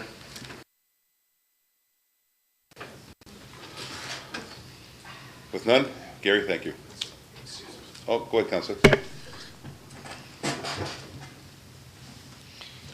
One of the main concerns I have with this is that if we're going to start to find a way to regulate the maximum 2 hours, one of the things I did ask Mr. Talasi today was that would the BIA or would the individual businesses be prepared to monitor it themselves and to deal with it themselves? Because I think that is critical. If they want it, they should be able to do something with it as well. If you want something, there's always a cost to wanting something. I'm going to ask through you, sir, to get an answer from Mr. Talasi about that. I think that that's critical to a decision I would like to make today, this evening, but I need to hear that. Thank you, Councilor. Mr. Talasi? Okay. I think it's fair that the business community knows that it's going to have to self-police this issue, that we're going to know when cars are parked in front of businesses for longer than 2 hours, that we're likely going to know who those cars belong to, and that we'll take steps before it even gets to the complaint stage to make sure that those are addressed. It could be a tenant of a business owner. It could be employees or staff from the businesses. But we think we can deal with that because it will be for the good of all businesses in the downtown BIA. Ultimately, if that doesn't work, that's why we've suggested enforcement on a complaint basis. Not the first time I have a complaint to call City Hall and ask them to rush the bylaw enforcement officer or one of the paid people to go out there, but only after we've been unsuccessful in getting one of our members of our own community to toe the line on this issue. Thank you, Mr. Talasi. Thank you, Councilor. Councilor? Thank you, sir. And I'm not sure if Mr. Talasi can answer this, or maybe someone else can answer this, but I've been told that the 2-hour violation limit, there happens to be some electronic equipment that can be purchased, and you don't have to send someone out to go look at the valve to make sure that the tires haven't changed in 2 hours. Does anyone have any idea where we can get this, or do we need to talk to our ITs if we go this route? I'm just trying to save money. Maybe buying a piece of software is all we're going to need instead of sending someone out physically until they violate it. Then you send someone out physically. But I'm not sure how that would work, but I've been told that there is some kind of electronic, magnetic, something that will work this, and you don't need to send a body out. Okay, I'll allow that question. I was going to say, ask that question during the debate. Yeah. Versus the questions for the presenter, but it took you that long to get it out, so I don't want you to have to say it twice. Through you, my answer is going to be shorter. I'm not aware of any electronic device that could be used, but we can investigate it. I'll leave it at that, Mr. Mayor. We'll look into it. Thank you, Mr. That'd be interesting to see. Mr. Talasi, go ahead. I have a follow-up to that. The report, and I'm sorry I didn't bring it up here with me, says there's 162 metered stalls in the downtown, but there's 165 time restriction stalls in the downtown. How do we enforce those? Mr. Aquilina? Through Mr. Mayor, when our parking enforcement officers are out there, and I'll be honest, the 2-hour time limit is a difficult thing to enforce because of the short time frame that the parking officers are with the city. They're mainly devoted to looking at the expired meters. But if there was an investigation, it would be based on that clock of the air valve. Okay. Thank you. That would have to be done. Same thing that the report details. But I'll be honest, the 2-hour time limit is not something that we generally spend much time with enforcement on. If there's a complaint, we'll go out there, but time's devoted to actually parking meters, expiration, and again, the parking officers are not just solely responsible for the downtown BIA. There's other requirements that need to be investigated throughout the city.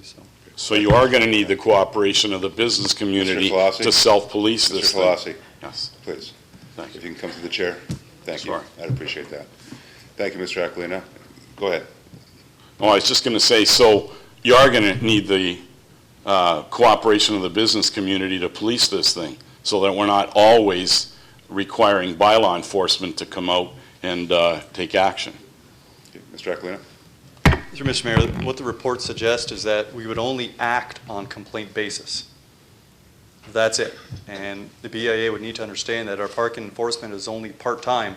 There may be times where there is no enforcement once that complaint is received, strictly on complaint basis. Thank you, Mr. Aquilino. Further questions or comments to the presenter? Councillor Desmarais. Thank you, Mr. Mayor. Through you to Mr. Talassi. Mr. Talassi, you talk about measuring success or fail. How will that measurement be done? Mr. Talassi. I'm only one head in about 50 that should probably have input to that answer, Councillor. You know, I think there are other communities that are using free parking that will have ideas on enforcement and measure of success and failure, and I don't claim to have all the answers, but I think we can get them. So at this point, there is no plan? Well, hang on a minute. We're supposed to develop the plan, or city staff is supposed to develop the plan? I don't know. You're asking for the free parking, and you're saying that you're going to let us know if this is a success or not. I would expect that you would have a plan. That's why I'm asking. Thank you, Councillor. Mr. Talassi. I think the BIA and city staff would have to get together to develop the criteria against which this trial period would be measured as a success or a failure. Councillor? Okay, thank you. And also, one more point. The last time you presented to us on this issue, you had stated, there's a couple of members of your community stated that a lot of the problem came from employees within the business community having to park on the streets by the businesses. Now, if you have input in parking, enough so that you think you could probably police the free parking, could you not police your own employees and ask them to move to another area to park in the parking lots? Mr. Talassi? Well, yes, except that one of the things they're doing now is paying to stay there all day. Well, can you ask them to move? They're legally parking there, right?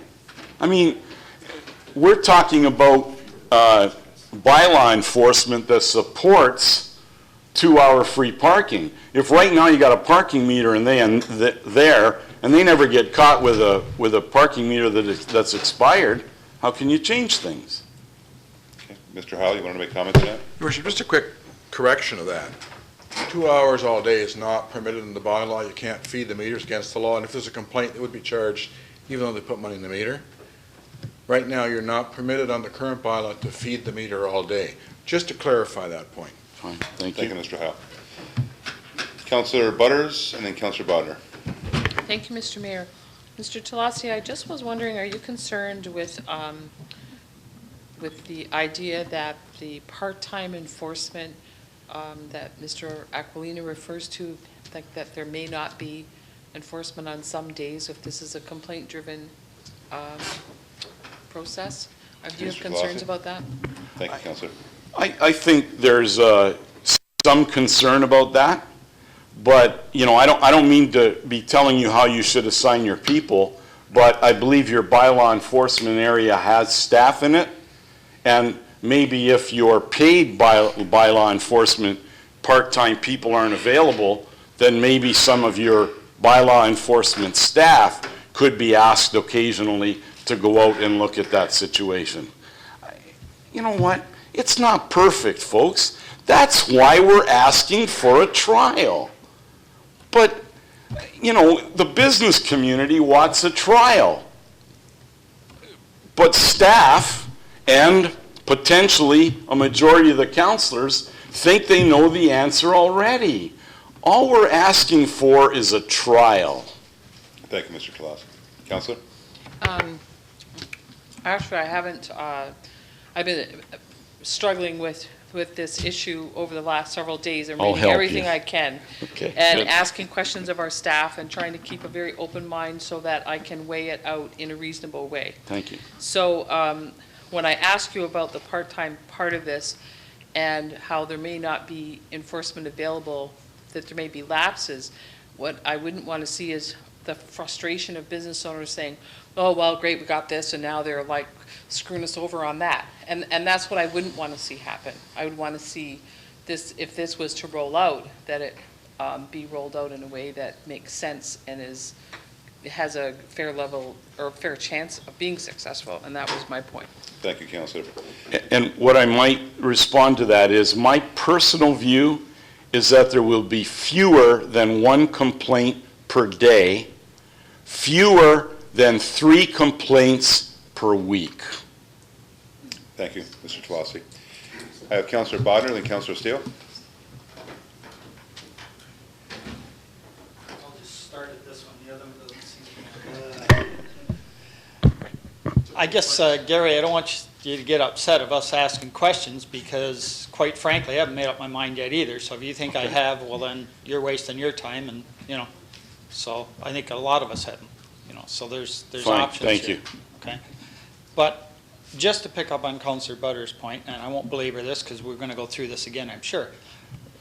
Just because you call up and say there's somebody's parking here, that's not going to stand up in court or anything like that, I'm sure. I mean, there's going to have to be a whole system here of some kind. I mean, somebody's going to challenge that, and, so I'm not going to belabor this point because I know we're going to work on it or whatever, but it's not going to be as easy as you calling up and our bylaw enforcement's going to believe you that somebody's parked there for 2 hours, So anyways, it's a work in progress, I'm sure. I understand. Thank you, Councillor. Councillor Steele. Thank you, Your Worship. Just a point that Gary had made with regards to the BIA wants to see this 1-year trial period, which I don't support anyways, but I don't really believe that that's what the BIA wants, because both in their petition and in a letter by one of their committee members, Mike Hopper, I'll just read the 2 paragraphs. It is very clear that the vast majority of downtown retail businesses would like to see all parking meters removed and a free 2-hour limit offered, period. And then in their petition, our request to council is to remove these meters and allow 2-hour free parking. West Street should reflect, and it goes on about people should be strolling that. But in bold letters, they want 2-hour free parking. Both in their petition and in Mr. Hopper's original letter back on March 15th of this year, they don't talk about this. I don't know really where this has come from. So, I think it's pretty adamant that the BIA doesn't want parking meters. So I wish they would have come forward with that earlier, but I'll leave my comments till when I get to speak on this after. Thank you, Councillor. Members of Council, any further comments or questions to the presenter? Mr. Tolasi, thank you. Appreciate your time. I'm not sure where Councillor Steele's reading that from. I thought we made it clear we wanted a trial. I'm reading it from your notes. Mr. Hopper. Well, there are 15 pages of notes there, which you requested. Okay, that's fine. That's fine, Mr. Tolasi. Thank you. Thank you, Councillor. I'm now going to call upon Mr. Bob Porter. Mr. Porter, come on up.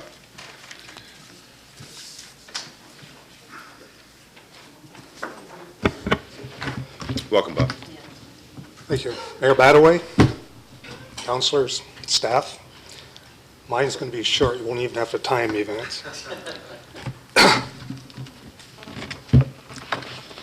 As I say, I will keep this short, and because I know there's some other speakers as well. We are a democratically elected board of directors to represent the members of the downtown BIA, just as council is democratically elected to represent the citizens of the city of Port Colborne.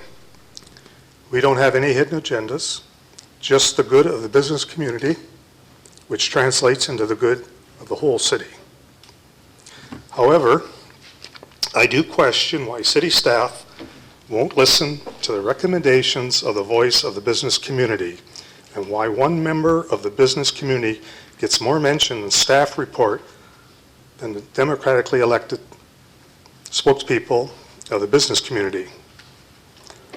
I would ask the one democratically elected group, that being council, does not discount another democratically elected group, that being the BIA Board of Directors. I would like also to read in council chambers, for the benefit of the viewers and those in the gallery, the report from the town of Huntsville. Now, I know you have that in your reports and that, but I think it deserves to be read out publicly. And anyway, the Corporation of Town of Huntsville Town Council, number 43-12, dated February 21st, 2012, moved by, can't read the signature, and seconded duly. Whereas a delegation of business improvement area BIA merchants made a presentation to the Corporate Services Committee on February the 7th, 2012, with respect to pay parking scheme for the BIA. And whereas the delegation made a compelling case for the negative economic impact of paid parking in the BIA. And whereas the delegation further made it clear that downtown merchants are best situated to make decisions on parking meters that affects their employees, their businesses, and customers. Now therefore be it resolved that the Council of the Town of Huntsville offer to delegate full authority for parking regulation enforcement to the Downtown Huntsville Business Improvement Authority, effective May the 1st, 2012. And further that the 2012 Town of Huntsville draft bylaw enforcement budget is hereby amended as follows. And they say materials and supplies reduced by $2,200. Also online print system would be reduced by $3,000. Office supplies would be reduced by $2,000. $7,200 total there. Also seasonal buy enforcement, $10,100. Revenues that they receive is $15,000 for parking fines, $5,000 online print system, $30,860 parking fines for a total of $50,860. That nets out at $33,560 to go onto the levy, which would be an increase. And further that, should the BIA decline to take on the role described herein, then the Town of Huntsville will implement the following. All existing meters will be removed from the downtown core. The 2-hour parking limit will be set for all currently metered area as well as High Street and some other streets. The 2-hour parking limit will only be enforced for repeat offenders. And further that, the Town of Huntsville will lead by example by encouraging municipal employees to park outside of the downtown regulated area. Huntsville Council has made a bold and progressive decision, and I hope that our council will make the same bold decision. And I know Councilor Doucette commented and questioned Gary on how the monitoring would go and all that. And BIA, it's answered in there how they handle that. It's left up to the BIA. Anyway, that's my statement. I thank you for listening to me, and I appreciate you listening to the, two others? Come forward. Thank you, Mr. Porter. I appreciate your presentation. Councilor Steele? Through your worship, Bob, does the BIA pay anything for their portion of that? Was that addressed in that bylaw, or is that something separate? Do you know or did you contact anybody from the BIA from Huntsville? I'm not sure on that. No. Okay, so we're not sure. I'm just wondering if they did put money in. I mean, I go to Huntsville a lot, and they are very progressive with their parking and some of the stuff they've done up there. They actually moved a sidewalk out into 2 spots to allow a cafe to put tables on the sidewalk, so very, very ingenious. So I just wondered if they actually threw money towards that, because obviously they weren't worried, they obviously were worried about fines, but I don't really think that ever affected their business. It was pretty tough to find a parking spot down there, especially in the summertime, but even in the winter when we used to go up for hockey tournaments. But that was just a question I had. I didn't know if you knew that answer. Thank you, Councilor. Sorry, I can't answer that. Okay, no, that's fine. Thanks. What I think I was trying to get across to you is that they're willing to take a loss for the betterment of the downtown. And that's a pretty bold move. And with the city of Port Colborne, the same thing. It's not a lot of dollars. And there's ways of recouping that has already been spoken to by other delegates. Thank you. Thank you, Mr. Porter. With no further questions or comments to the presenter, we'll now move on to Ms. Poisson. Mr. Poisson.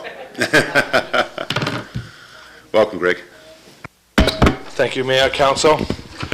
I just want to talk more about the pay and display machine right next to my business, being the fact that I'm there all the time.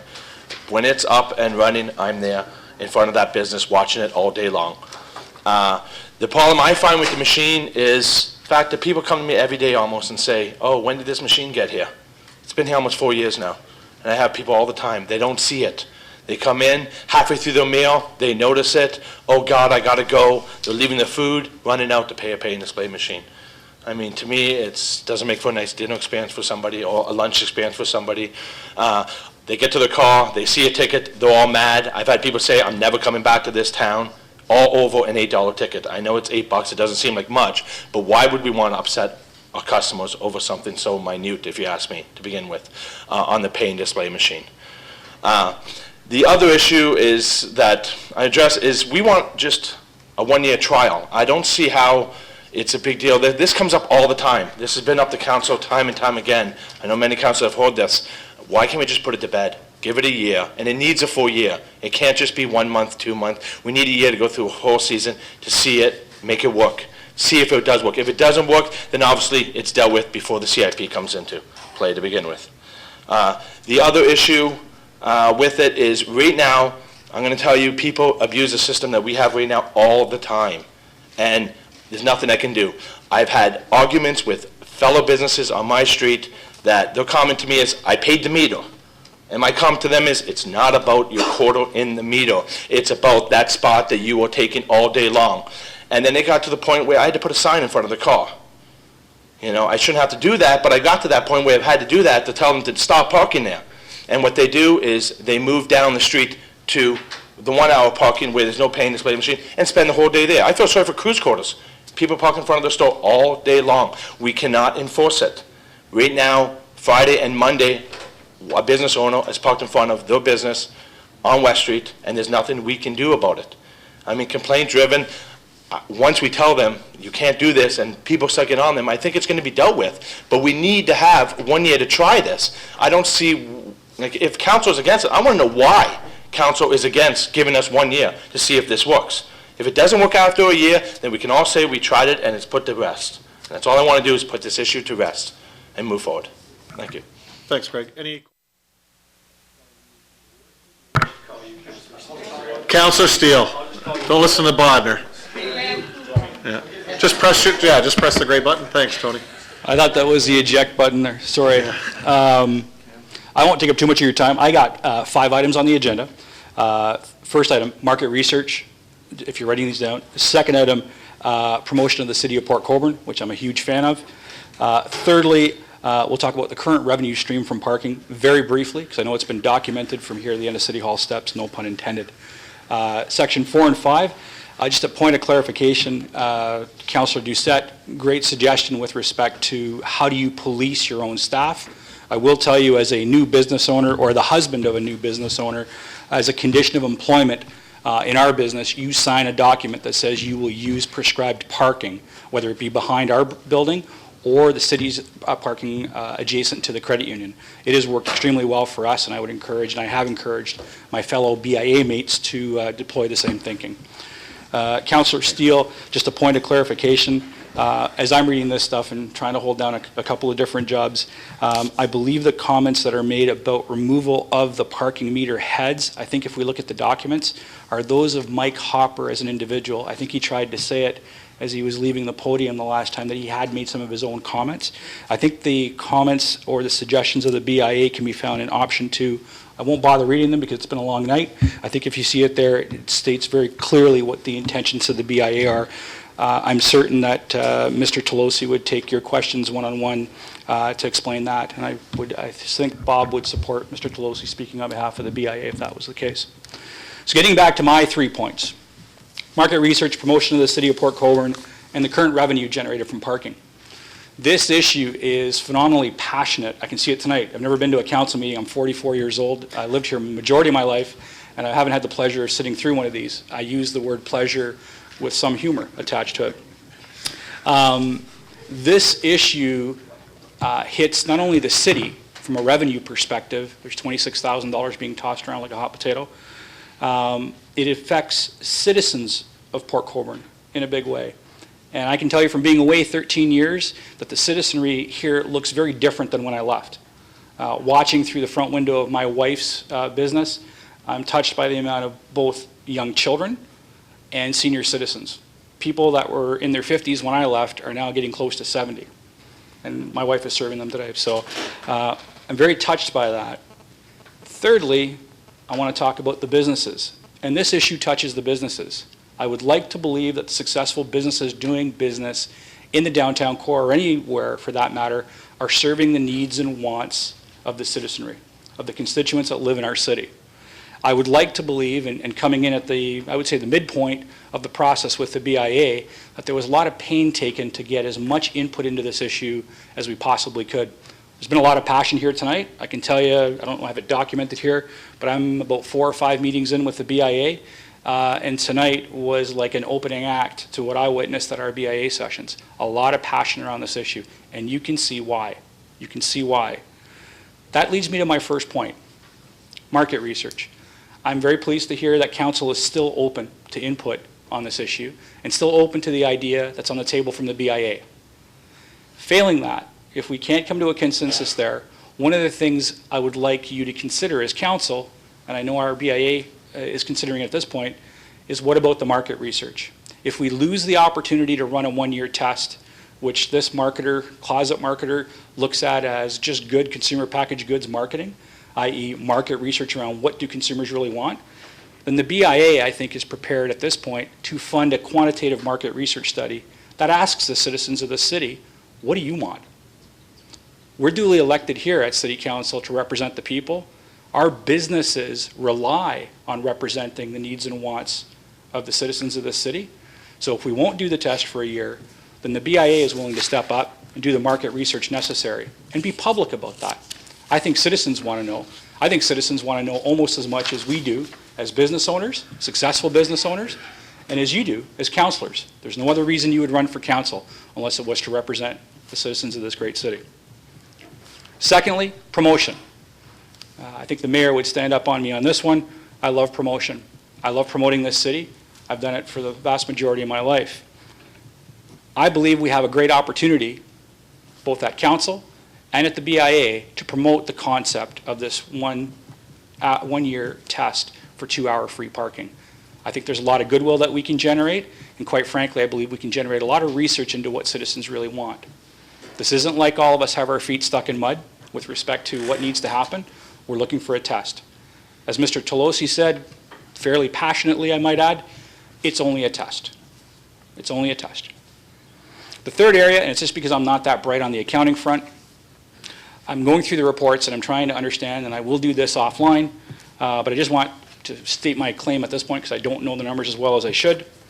But it seems to me like the current revenue that's generated in the BIA or in the downtown BIA is actually used to fund parking surveillance and monitoring throughout the rest of the city.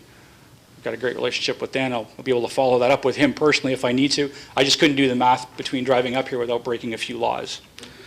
So I come back to my points. Tell them, and tell them again.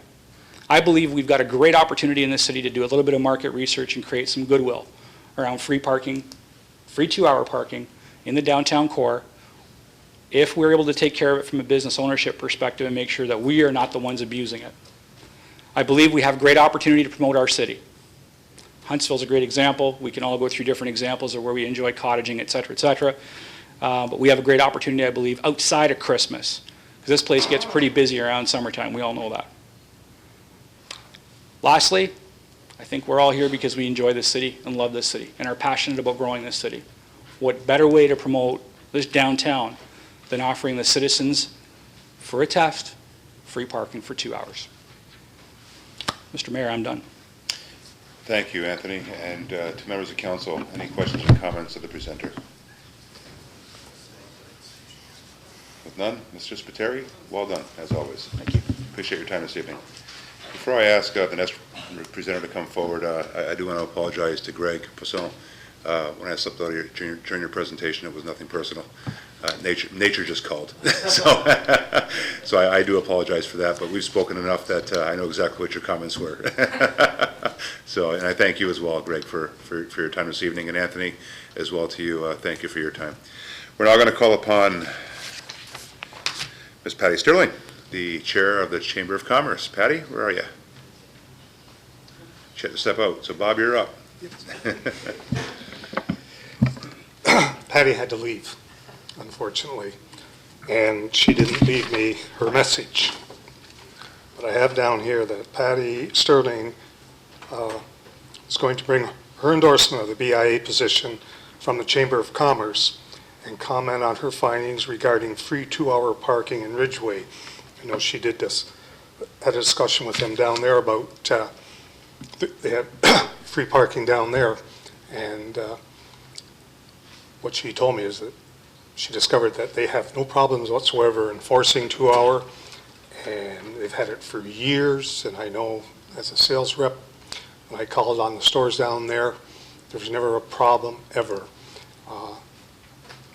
Staff and owners knew where to park, and they left the street parking for their shoppers, and it worked fine. But she was here simply to endorse our effort on behalf of the Chamber of Commerce. Thank you. Thank you, Mr. Porter, and please extend my appreciation to Mr. Lane as well. Thank you. Members of Council, we are now going to get to the report. We have a mover and seconder, Councillor Steele, Councillor Kenny. I will allow those two to speak first, as they had the privilege of moving it, and then I'm going to go from there. So, Councillor Steele, the floor is yours. Thank you, Your Worship. Through you to all our speakers, I would like to thank you for coming forward and all the hard work that the BIA committee put together for this. I won't be supporting this recommendation that's before us this evening. I believe that this has come to a head and a decision has to be made. I don't think we need a fourth trial period in just a little over 10 years. When I first got on council, we did a trial period. Councillor Barrick, when he was a Ward 1 councillor, now he's the regional councillor, he went through a trial period. Councillor Roy, in the term before I got on, which many of you served with, did another period where they looked at this. If you read all those reports and you really look at the comments that were brought forward, the numbers of businesses that have actually gone, and this is where my comments were earlier to Mr. Talassi, to the fact that they really don't want paid parking. I think that's clear tonight. I don't think they want a one-year trial. I know that's what the committee brought forward, but if you read the petition was they don't want paid parking. I think if you ask anybody in the city, they don't want to pay for parking. They wouldn't. Who would want to? I don't like to pay for parking. So I really believe that it has to be looked at. So really, councillors, once this is defeated, I know the motion I'd like to bring forward is the Ward 1 councillor, but I think there's two decisions to be made. One is you go with a full 2-hour parking, you remove all your pay machines downtown. The second option is what staff have already brought forward. You maintain your paid parking, you remove your meters, and you put in your pay and display machines. It is now a fallacy in 2012 that pay and display machines are for parking lots only. They've evolved like a lot of things. Pay and display machines, yes, were originally for large parking areas, but these companies have evolved for on-street parking to remove many parking meter heads, which create a lot of cost to maintain. When we were in Quebec for the FCM conference at their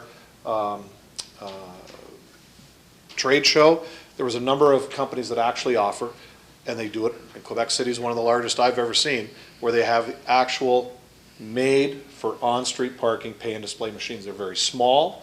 They run on the sun, solar powered, and they work very well. In fact, Councillor Lee, when she sat on council, took a number of pictures and brought those back for the councillors of the day to show them in her report that she brought back. Originally in Toronto, when they started this, they used those great big machines that you see, even bigger than the one we have in West Street, that were there for parking lots. But time has evolved, so it is a fallacy that they're no longer just for parking lots. They are for street use, and that's what these companies have developed.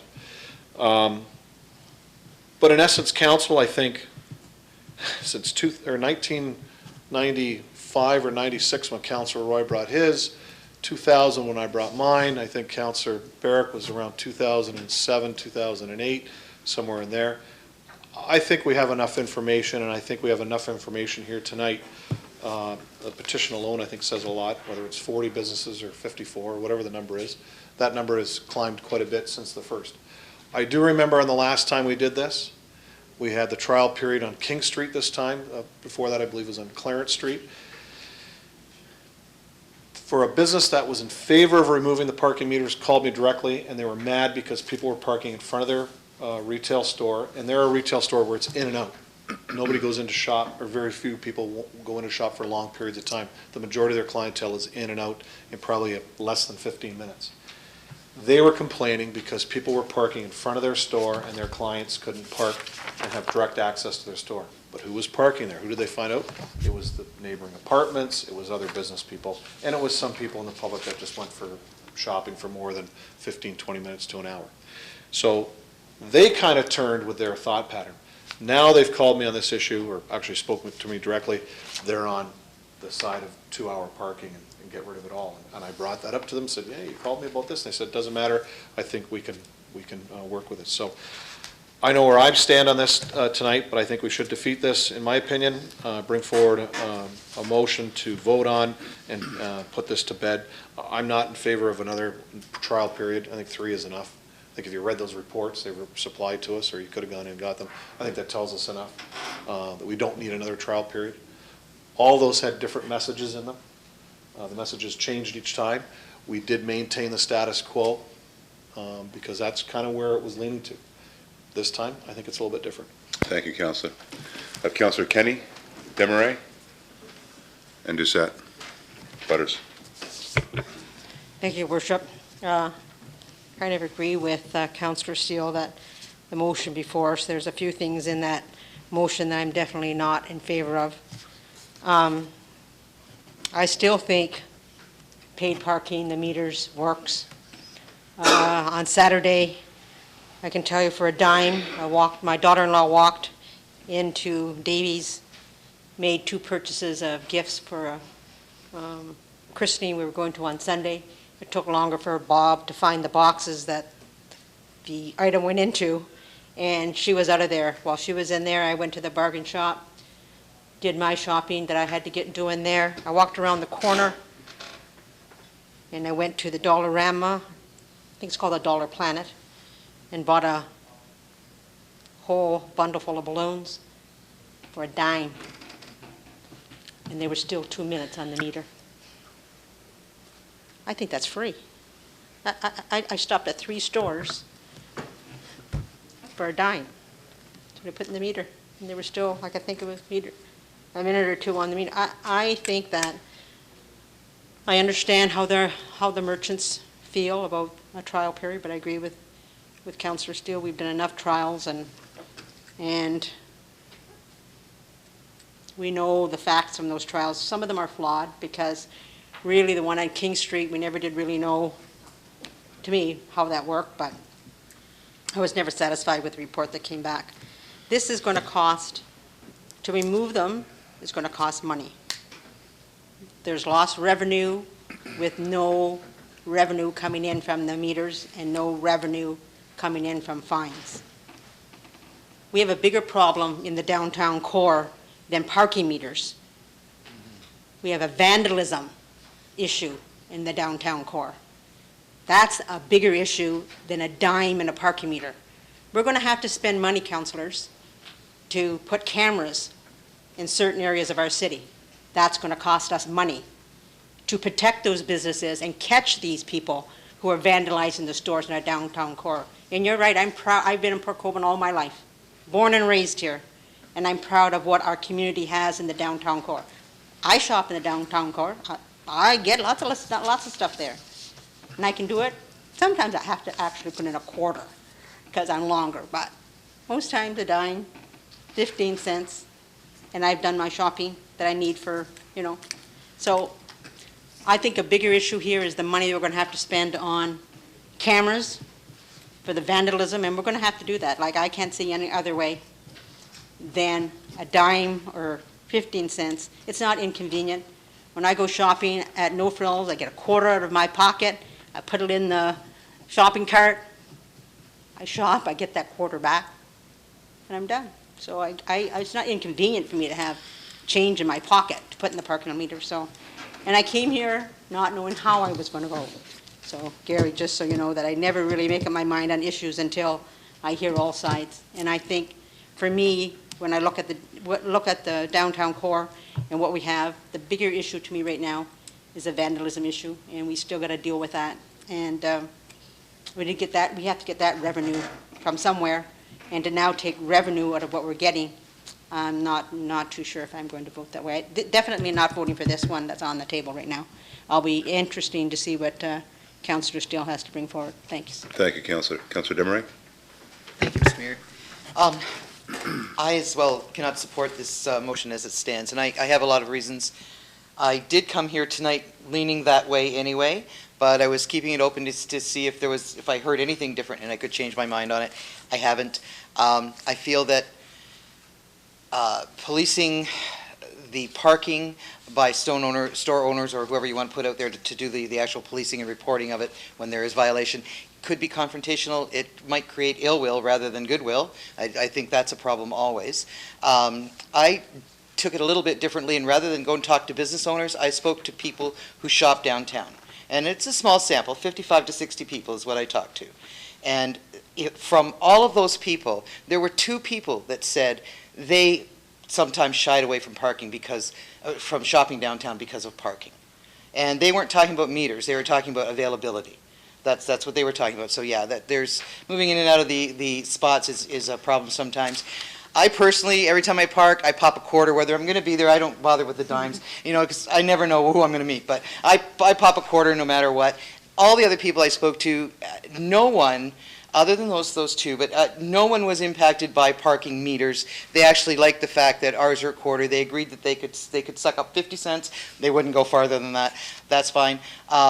No one I spoke to liked the park and display meters. I don't like them either. I won't park on West Street for that reason. I prefer to have a parking meter, but that's just me.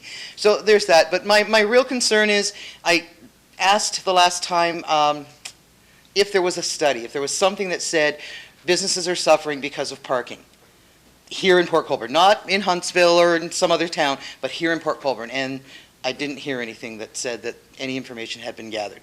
And from what I've gathered from people that do shop downtown, they're not really avoiding it either. So I wonder why we'd even do this. I really wonder why we'd do this. Why go to the expense? Can't support a tax increase on it either. So to me, it's not something we should do. Trials have been done. The issue is settled. Thank you, Councillor. Councillor Doucette?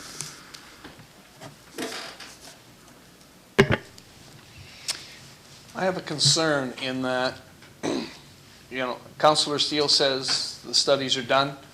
I'm prepared to vote against this and find out what motion he's going to be putting on the floor. But one of the concerns I really have is the fact that we have 50-plus businesses that have now more or less indicated they wanted something done. If we are not going to give them the 1-year study, then we should be able to give them no parking, the full parking. Park 2 hours and they will take care of it and everything else, something similar. I know some councillors that don't agree with that, and that's fine, okay? But we need to do something. And I don't totally disagree with Councillor Steele. If we've done it 3 times, and I was here for at least 2 of those, and I remember that, and I thought it had been put to bed by the time I left, but it looks like it hadn't been, okay? So let's deal with it, let's get it done, and move on. And I agree with Councillor Steele, let's move on. And whatever decision is made is made. We have to make sure that we represent the people that are here telling us that they want something. And I agree with Councillor Steele. I don't think the businesses want the meters, period. Okay? But at the same time, we cannot ignore those 50 businesses. And if we totally say we're just going to do whatever it is we want to do, then we are ignoring them. And that's wrong. After all, I'm concerned. Thank you, Councillor. Councillor Butters? Thank you, Mr. Mayor. I have a couple of questions for Mr. Aquilina and a couple of comments. Talked to Dan earlier this afternoon, and I asked him if he could find out what the experience was in some of the communities that have gone the route of more free parking or a 2-hour parking scenario, how they pay for it, how they enforce it. There are some that are local to us. I think Dunville and Grimsby we mentioned, and then I heard tonight Ridgeway. and Huntsville. So I was wondering if Mr. Aquilina had a chance to look into that. Mr. Aquilina? Thank you, Mr. Mayor. Through you to Councillor Butters. I did talk to two municipalities today, one being the town of Grimsby and the town of Huntsville.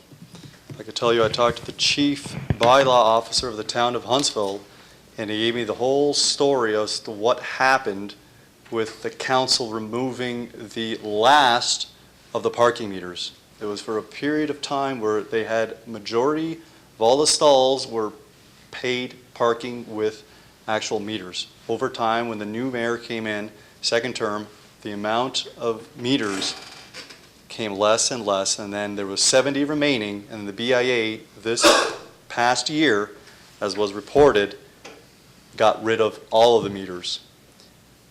They had a student that was responsible for parking enforcement. It was a student. That student is no longer there.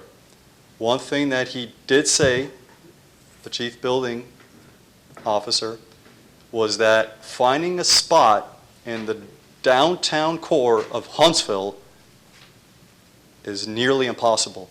You have to drive around and around and around and around to find a spot. They're far and few between, period.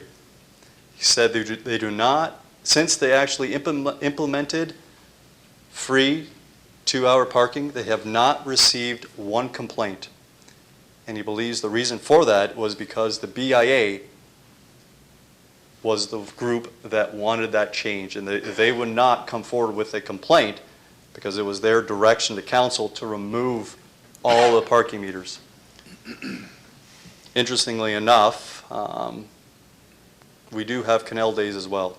And one thing he did mention was the fact that what you have to do is find a side street outside of the BIA to find a spot.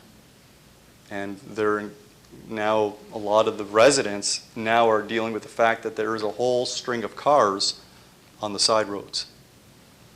I was just thinking, even though it's not in the report, canal days, is there going to be parking available in the downtown?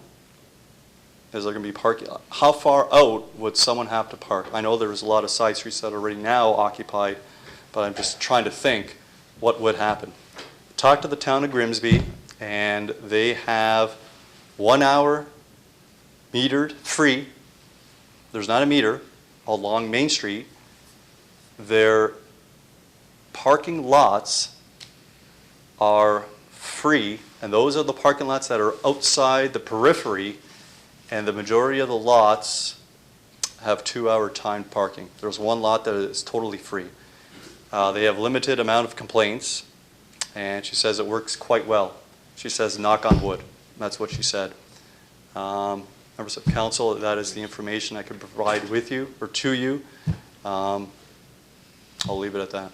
Thank you, Mr. Aquilina. Councilor Butters? Thank you. So we have one scenario where Huntsville is kind of, I'd say that jury's kind of out or maybe even against, and then Grimsby where, you know, by the luck of the draw, they're okay, and then Patty Sterling's evidence of saying Ridgeway seems to work in Ridgeway. I guess where I'm coming from with this is that you have a BIA that is, as one of the people pointed out, and rightly so, are democratically elected, and they've come to this decision, and whether they're right or whether they're wrong, they seem pretty solid in their belief. They seem really solid in that. So while I won't be supporting the recommendations as it is in this report, and I will be very curious to see what Councillor Steele comes up with, I personally can support a trial of a 1-year basis. And the reason I can is because I think the last one or two, I think that the way that was done was flawed. You didn't have any kind of enforcement in those areas because our bylaw would not reflect that. So when people kind of don't get a ticket, when they don't get punished, when they don't get a poke, they kind of just do whatever. So it wasn't really, I don't think it was really a good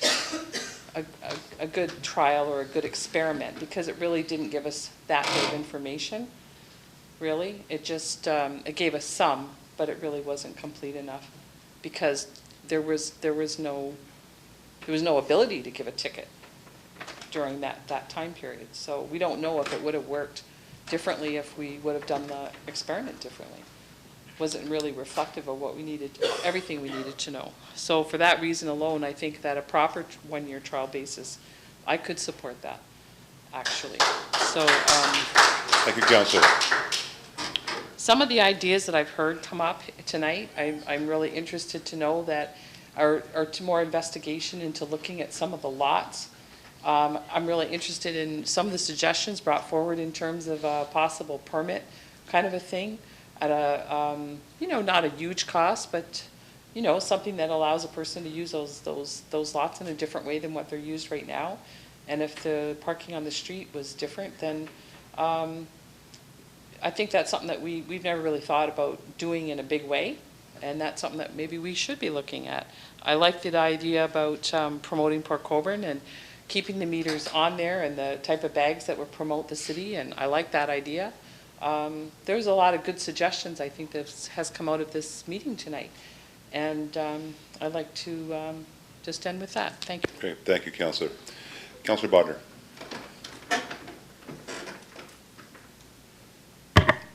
Thank you, Mr. Mayor. I'm not sure I can add a whole lot to this, but I kind of like Councillor Butter's line of thinking. I think if we do a trial period and we do it right, that we're going to find out a few things that we didn't even think of, as well as the enforcements and that I'm kind of really concerned about. I think that's going to be a little more than everybody thinks it is. But, I think certainly this is where councillors earn their money, right? There's a few ways to go here. And, you got a business community that is,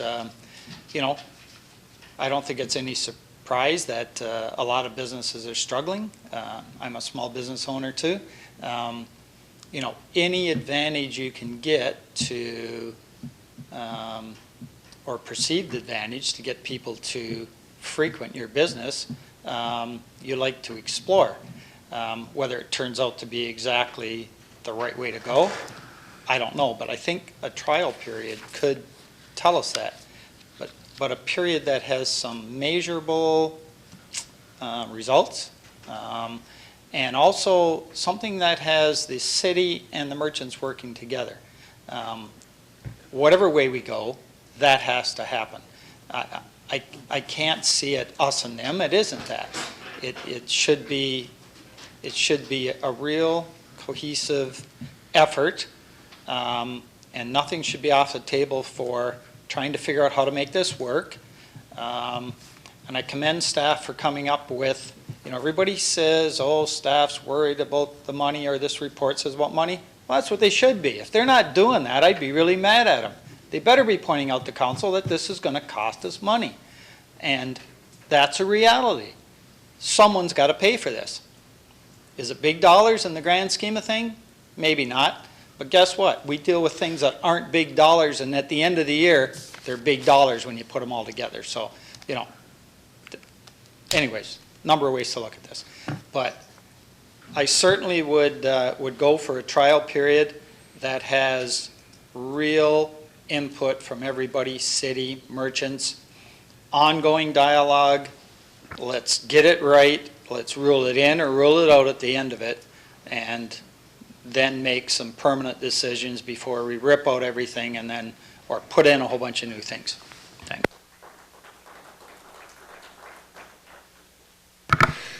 Thank you, Councillor Bodnar.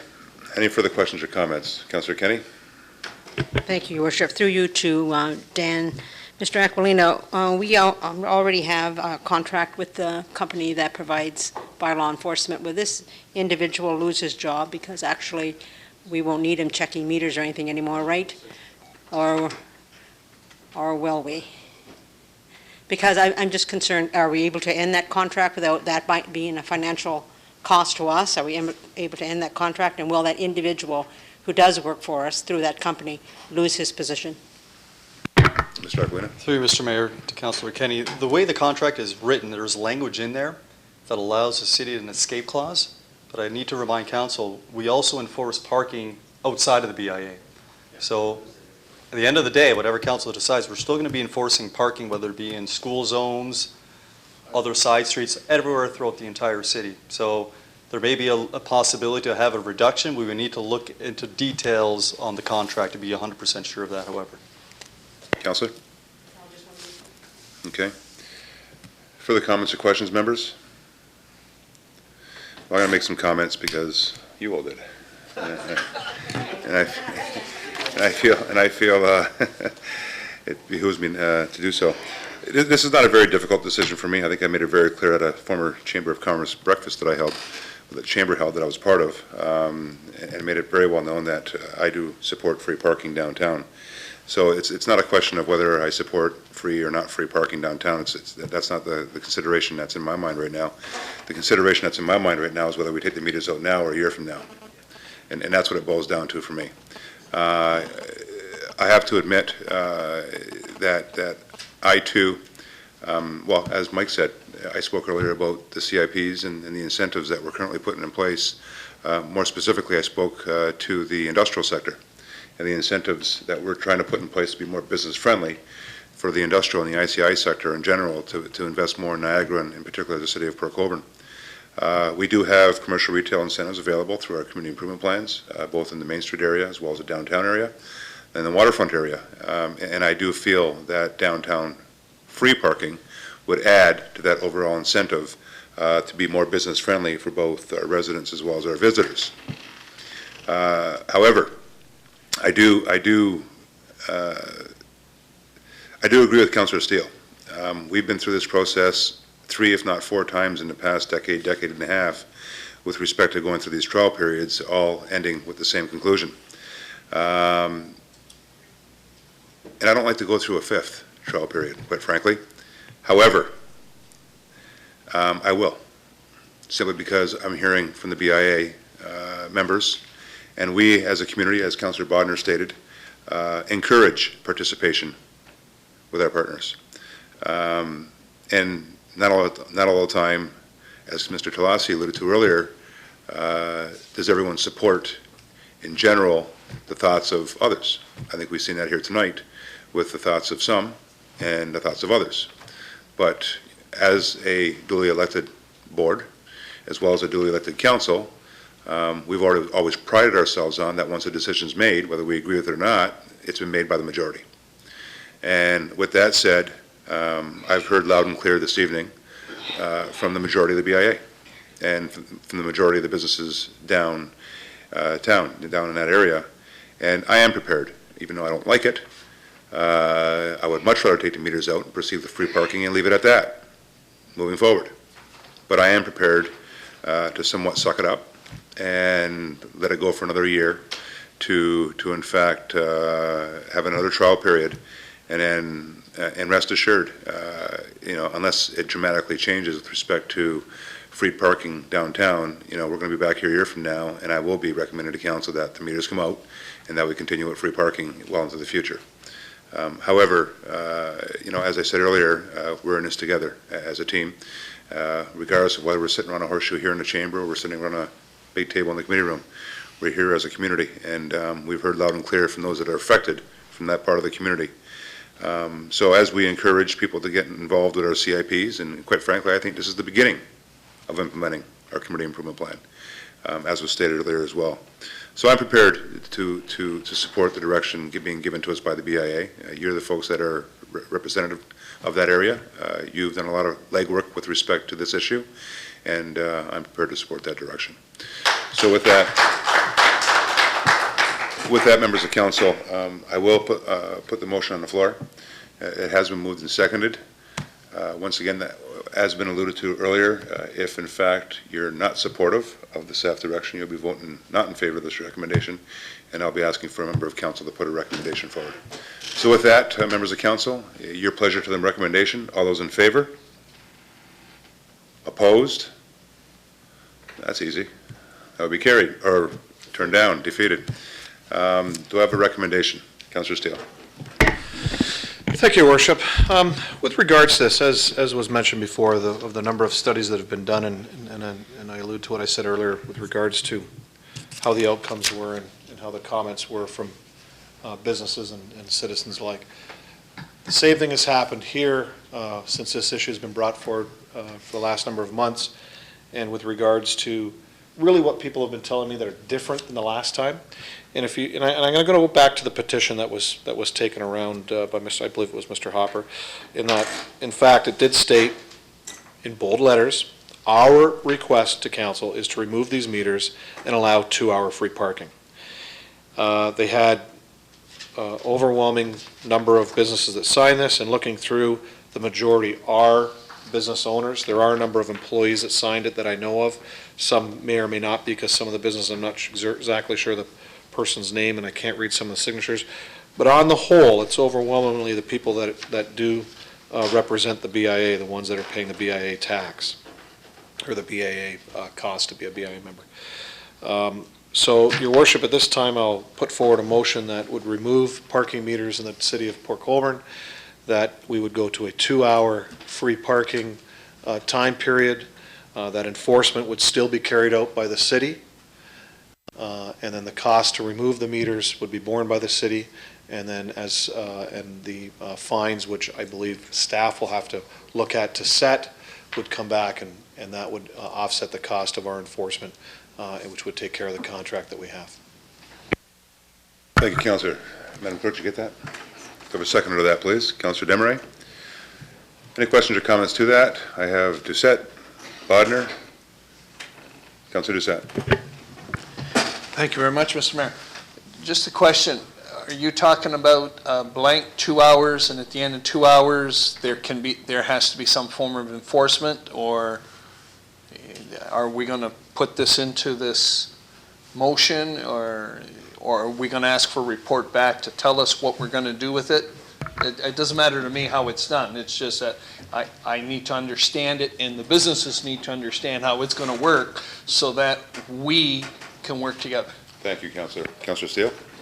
Thank you, Your Worship. Through you to Councillor Doucette. No, that the enforcement would continue to be with the city of Port Colborne. The time enforcement would be by our bylaw enforcement officers. No different than they do in other areas with timed, where there is no meter, but there is a timed issue. So they would, in this case, as opposed to the meter, yes, I understand it could be more difficult, but I think the fine should be set that it can offset, so it's at least a break-even point to pay for that enforcement. And they're also doing other things in the city for us, so we're only talking about the downtown core. Thank you, Councillor. Councillor Bodner.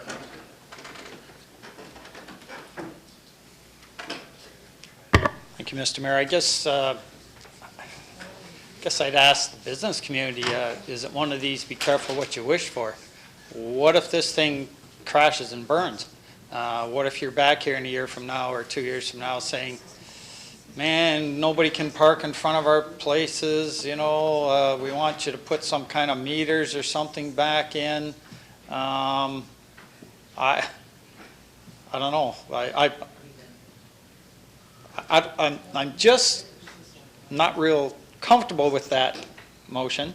And I'd also like to ask Mr. Mayor, ask staff, there's, if I'm reading some of your reports right, this is a little different animal than what we're doing right now with bylaw enforcement.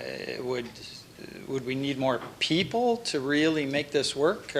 Or can we do it with what we got, and it's just a matter of, maybe that's an unfair question to throw at you right now, but I'm throwing it at you, so catch. Thank you, Councillor. Mr. Aquilina. Thank you. Through you, Mr. Mayor, to Councillor Bodner. If council's direction is to go to 2-hour parking, and I'm assuming it's on complaint basis.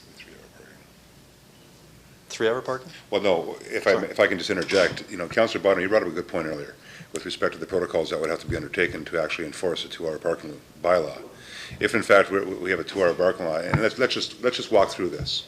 Let's just drive through this. If in fact Mr. Hopper, that owns Candy Safari, recognizes that there's a car been parking there for 2 hours, you know, there's no question that we can't expect staff to go by a resident's word, because that can be challenged in a court of law. And therefore, what protocol did you go by to enforce that bylaw with respect to 2-hour parking?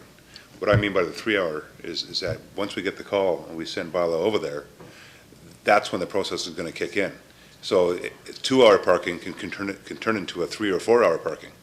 Because as soon as that bylaw officer shows up on scene, then that protocol kicks in. Then therefore, so basically 2 hours is going to turn into 4 hours, my point. Mr. Through Ackerman? Mr. Mayor, that's correct. It could be longer. In fact, the bylaw officer could be tied up in some other matter. It could be longer than 4 hours. What council needs to understand, if the direction is to proceed with 2-hour timed parking, we need to have all the signs placed in the city. Council needs to change the bylaw to enforce 2-hour parking. It's going to be difficult, time-consuming, as the reports alluded to. There's a cost that I'm not sure council has talked about, and we have a loss of revenue that council still hasn't talked about. To increase the fines, that's not something that is a given. If council wants to increase fines, we have to make application to the chief judge. No guarantee that the fines would increase to offset the lack of revenue. In fact, I would be hard pressed if it would even increase beyond the $10 ticket and $8 if you pay before the 10 days. No guarantee. And so I think those issues need to be before council before a decision is made. We just need to have money in our pockets to implement what you as the council want to actually ensure happens. Just for clarification, I apologize, Councillor Bodnar, but those signs wouldn't have to go up during the trial period. Well, no, hold on a second here. Those signs would actually be on the bags that would be bagging the meters. Mr. Mayor, I don't believe that would qualify for appropriate signage to ensure that we issue a ticket, and if someone wants to fight that ticket, if it proceeds to court, that may not be adequate signage. No, that's a fair interpretation, but I think we should get that before we make the comment. Because in fact, we're going to have a lot of little signs on each meter that says, as was mentioned, compliments of the City of Port Colborne and BIA, basically 2-hour free parking. So, but that's one of the reasons why I support the trial period versus doing it now, because a lot of that can be ironed out during that 1-year process. Councillor Bodnar? Thank you, Mr. Mayor. I think you may have hit on something, and Councillor Steele, I don't know how this works out, but I'll throw it out anyways. And while I won't ask for a deferral, I'm going to, look, I think it's pretty clear by council's thought process that they're leaning towards 2-hour free parking. I think what I got to get a comfort level on, is this going to work? What's this going to cost us? Do we have to do those signs? We can't just bag meters, because they're going to tell you, the first person that gets a ticket's going to say, that isn't, you didn't sign it right. That will not hold up in court, I'm sure. They'll go to court and everybody will hear about that and nobody will be paying tickets. And anyways, I just don't have a comfort level. I know where I want to go with it, but I'm not prepared tonight to just say, let's start it tomorrow morning. And I don't know how we get around this, but I'll let council hash it out. I have an idea, but I'd like council to come to some consensus on it. And, let's get a comfort level. What's this going to cost us? What's it going to do for the downtown? And then I'd have a real comfort level of voting on it, but not just right now. Thank you, Worship. I won't support removing the meters, as Councillor Steele said. It's a trial. They asked for a trial, and I'm quite willing to give them the trial for a year. But I'm not going to remove the meters at a cost. That's what's going to cost us. And do we not have already in place bags we put over the meters at Christmas time? Or those bags won't suffice. You have to have bags that say, courtesy of the City of Port Colborne, the BIA, you have free. Can't we just put a sign up that says, don't bag them, just put a sign up that says free parking, 2-hour parking. So, you know what's going to happen? We have vandalism as we have in the city. It's going to come along and they're going to go snip, snip, snip, off's going to go to the bag, snip, snip, snip, off's going to go to that bag, and they're going to be all over, flying all over the city. That's exactly what's going to happen with those bags. That's exactly what's going to happen. So all I'm saying is just put up a sign, whatever that sign is, to say you have free parking for 2 hours. It's a trial period for 1 year. That's what they've asked for. Let's try that trial. End of it. Thank you. Thank you, Councillor Kenny. Councillor Kenny raises a good point that I think needs and deserves clarification. with respect to the meters themselves. If the meters are bagged, maintenance, will they rust up for not being used? Would they get clogged up? Ron, can you speak to that? Thank you, Mr. Mayor. It's our opinion that if there's a one-year trial period, those meters should go out and be stored in a proper place, especially the better electronic meters. To retain the value of those meters without the vandalism that's going on, they're going to be damaged after a year's time. I don't think they'll have much value left. Bags get torn off on a regular basis. We've seen that in the past. They get jammed with coins and they're damaged. So we'd recommend, as we have in the report, that the meters definitely come off and be stored in a secure place for that period of time. Okay, thank you, Mr. Hanson. Thank you, Councillor Kenny. Councillor Demeray. Thank you, Mr. Mayor. I was just going to make the same point about the meters being damaged, like with moisture getting up under the bags that do stay in place and that sort of thing, that whatever the cost would be to move them, we should be looking at that. Thank you, Councillor. Are there any further questions or comments to the motion?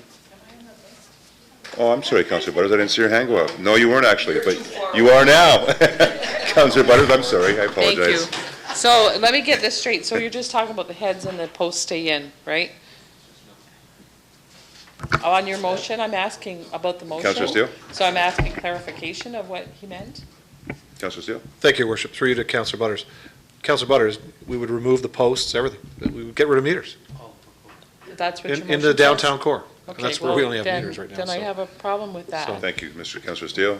Go ahead, Thank Councillor you. Butters. And, well, I got a problem with that one then, because I was thinking if we didn't have to do all that, then we would be saving the 0.2% for the total removal. And I thought that would be a good thing in terms of, especially for a trial period. Then, like, this is the way my brain works.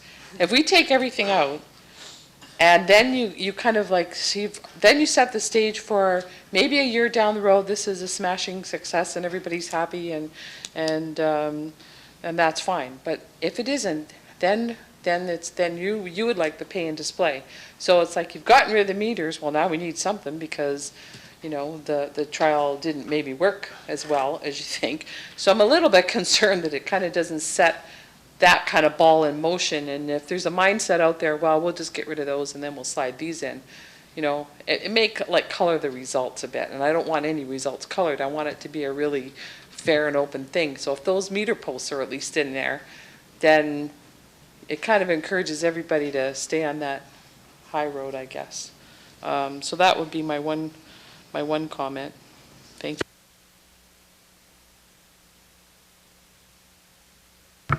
Thank you, Councillor. Councillor Doucette?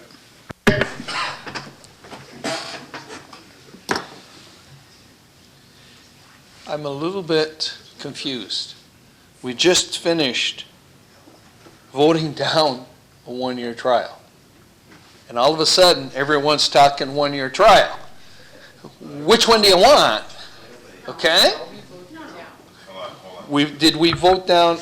But this particular motion indicated one-year trial. So what you're saying is you don't agree with this motion, but you'd like to see a one-year trial. So you don't agree with Councillor Steele's motion. Because I've heard 3 people now talk about a one-year trial.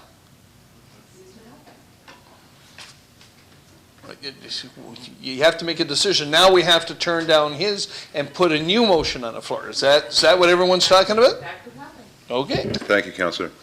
Further questions or comments, members? Councillor Steele. Call the question. Thank you, Councillor. With that, members, I will call the question. All those in favor? Opposed? And I'm opposed.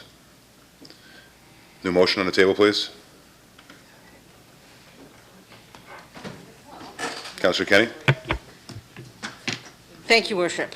That the matter of the parking meters for the downtown core be on a trial basis for 1 year, removal of the heads, so as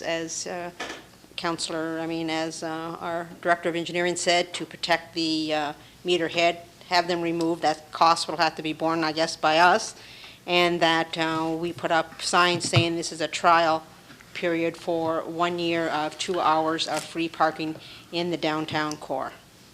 Just if I may, Counselor, and again, I think this process, you're in the right direction. Deserves another report from staff. I think if staff's going to look at going in this direction, that as part of the motion, we have staff sit down with the BIA and identify everything having to do with this process, and then the next report comes to council. It then solidifies the manner of which staff would take to move forward with council desires with respect to the trial. I just think it's not fair to the process if we sit here at 10 to 10 tonight and try to pick each and every component of which how we're going to move forward with the following year. I think the cost should be recognized, and I think even in due respect to the BIA, with due respect to the city, especially those taxpayers that are going to have to by default pick up the costs, that we talk about how best we can do this in terms of the costs, how best we can do this in terms of looking down a year from now, if it was to go in the direction that the meters would have to go back in, what condition would these meters be in, and things of that nature. So if I may, Councillor, request that your motion does go in the direction as you have, but requires a staff report back in the manner of how they're going to implement that direction. Yeah, okay, I can do that. You can ask staff that question. However, I would like to put a time frame on that. Sure. As, you know, we've been, how many times have we had this before us? It's just too many, and too many hours spent. But I guess I would ask then some information from Mr. Aquilina's department as to the cost involved, and again, to have a meeting with the BIA to discuss cost and the cost of implementing as well. Thank you. Thanks. Do we have a second to that motion, please? Councillor Bodnar? Mr. Aquilina and/or Mr. Hanson, did you want to comment at all? I know, Ron, you did, but Dan, you may too. Thank you, Mr. Mayor. It's quite understood what Councillor Kenny was asking for.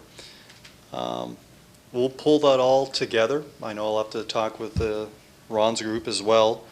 The report, with the fact that council now wants to have another meeting with the BIA, that's going to take some time. So I wouldn't assume a report would be before council to at least sometime late September, by the time all the information is brought together in a cohesive fashion, an accurate fashion, for council to make a decision on the matter. Talking about what signs are actually required, which I'm quite certain what we have to do there. So the report would be pretty comprehensive with everything that would be required on our end and what the BIA's involvement would be as well. Okay, Ron, you have some comment? Thank you, Mr. Mayor. Just Dan touched on it slightly. Even with the trial period, you have two ways to go. With the trial period and a 2-hour parking restriction in the downtown core, we would have to amend the parking bylaw. And in doing that, to enforce the parking bylaw, we have to have regulatory parking signs in place with the 2-hour restriction. It's the only way it's going to stand up in court. The only other option would be to have 2-hour free parking, but it wouldn't be bylawed. The existing metered bylaw would still be in place. And in doing that, you would have no enforcement. So I think council has to understand that there is a cost. The meter heads have to come off, and the signs have to go up in place in order to have regulatory signs to enforce the 2-hour restriction. So there's no way around those costs. They have to be into the report with the cost to do that. The only other way is to have free parking with no enforcement. I don't think council wants that. Thank you, Mr. Hanson. To the recommendation, Councillor Kenny, you're fine. I have Councillor Steele, Bodnar, and then Doucette. Thank you, Your Worship. Again, I won't be supporting this. The problem with this trial period, and I think people are missing the boat here, you can't have a trial period that's not going to be exactly like you want if you implement 2-hour parking, and let's, like my previous motion stated. In order to do it, you've really got to implement 2-hour free parking, all the proper signage. I do agree, remove the heads if you want to leave the posts, but it's going to cost you all this money to implement exactly what you want to see happen. You can't study something here and expect a result over here on different parallel. It doesn't work. You've got to study exactly what you want. So you've got to have a new bylaw that has 2-hour free parking. You've got to have the proper signs that are in the municipal act and how you're going to enforce this. You've got to have enforcement of it so you know at the end of the day Is it a problem or is it not a problem? You can't just say, we're going to bag the parking meters, and then, at the end of the day, we'll just wait and hear the same thing we heard the last 3 times. There was businesses that were in favor of it, but by the time the trial period ended, they didn't like it because A, there was no enforcement in those, and I agree with you, there was no enforcement. But then they were mad because people were parking in front of their businesses all the time. So you really have to set the scenario for 1 year with regards to 2-hour free parking. You can't do it any other way. There's no other way to find out exactly what the result would be, other than looking at the exact way to implement 2-hour free parking. And that's with the proper signage, no meters at all, if you want to leave the posts, I guess. And then you're going to have to set fines, whatever those fines may be. So in essence, you're doing what I asked to do earlier, but you're not going to do it for a year because you've spent all this money. Who's paying for it? The taxpayer. So then you go to do all this, and then if you find out it doesn't work, then you're ripping out all the signs, you're changing your bylaw, it's more staff time, which again is costing us money. Like, you know, to be quite honest, it's get off the pot. You either have parking paid or you have no parking paid, and you properly do it. We keep going in circles here. You can't be half pregnant on this, people. You got to do it right. I'm sorry, but that's just the way it is. I mean, I think this is just mind-boggling. Thank you, Councilor, but I do want to, yeah, well, and quite frankly, I wouldn't assume that a year from now, council would just automatically revert back to the other way. I think for the most part, that would be a decision a year from now, and all that information that you brought up, including the signage and the cost of putting the meters back in, would have to be taken into consideration with respect to if council decided to move in that direction. But I wouldn't necessarily assume that, especially taking into consideration some of the costs that might be borne by this transition. Members of council, further comments or questions? Go ahead. Well, that's my point. So what you've just said is that you're going to do a year trial period, but you may as well continue to do the 2-hour free parking because you spent all this money. But you don't know what council's going to do a year from the date you start this, whether they say throw everything back in, whether it's pay and display, whether it's parking meters back, whatever it may be, or you continue with, we don't know that. I wasn't assuming anything. I'm just saying that could happen. It could. We did it before. Although we didn't rip things out, but we continued with the status quo. But you have a report that started this all from staff on getting rid of parking meters. I agree, let's get rid of parking meters. I don't like them. I think they're ugly. I think they're bad for snow removal. If you're going to stay with paid parking, I like pay and display machines. They don't bother me. But the other hand is you go free, so it's one or the other. But you can't say that we're going to do this trial period, and well, then council's going to say, well, we're not going to go back because it's going to cost us all this money. Well, you may as well forget the trial period. Just go ahead and do it today. We know what the costs are. Let's do it. I just understand we're going around in circles. Thank you, Councilor. Further questions or comments on the recommendation? Councilor Bodnar. Pick up on Councilor Steele, some of his things he said. Yeah, it's absolutely true. We have to spend money on those signs. I'm prepared to do that because you have to do it right or you're not going to do it. But another council elected the next term could throw all this out and do it. So, I mean, you know, it's always a chance, you know. But if we do those signs and we decide at the end of the year that this is going to be a while into the future, those signs are still usable. We don't have to redo new signs, right? I would assume if we're doing them whether they're going to be permanent, you know. So, you know, I guess, yeah, we're going to do it right. And if another council decides to throw it out and put pay and display machines in, I guess that's what happens, you know. So I don't think that it's a total loss doing the proper signage to really do it right. The bylaw change, yep, sure, that has to be done. Thank you, Councilor. Well stated by everybody. This is, as was mentioned by Anthony, a very, very passionate item, and with that, a lot of different opinions. So, and I do want to extend my appreciation to all of you, including those in the gallery, that we all share the same, sometimes different opinions, and everyone's held a level of respect in the chamber, and I truly appreciate that. Councilor Demery. Thank you, Mr. Mayor. I also wanted to add to what Councillor Steele said. If we're going to do it and treat it as a trial, you're going through all the steps that are necessary to take if we're going to do it on a permanent basis. The only thing is we're going to call it a trial. It doesn't make sense. Just do it, treat it as permanent. If it doesn't work down the line and you need to go to something else, deal with it at that point. Thank you, Councillor. Members of Council, there is a motion on the floor. It has been moved and seconded. With no further comments or questions, any clarification from staff needed? Mr. Aquilina? Mr. Mayor, I believe I have the recommendation, but I will rely on our fine clerk just to confirm that, but Madam Clerk? I'll leave it at that. Thank you, Mr. Mayor. This is the motion that I have recorded here, that staff be directed to meet with the downtown BIA to report back on costs and methods of implementation for a 2-hour free parking in the downtown core on a 1-year trial basis, with the removal of meter heads and installation of signage, with costs to be borne by the city. Is that fine, Councillor? That's fine. Councillor Botter? Just the clarification, cost to be borne by the city. I thought that's part of the meeting we're having with the BIA. They were going to pay for bags on the meters. Maybe they'll throw a few bucks in to pay for the signs or something.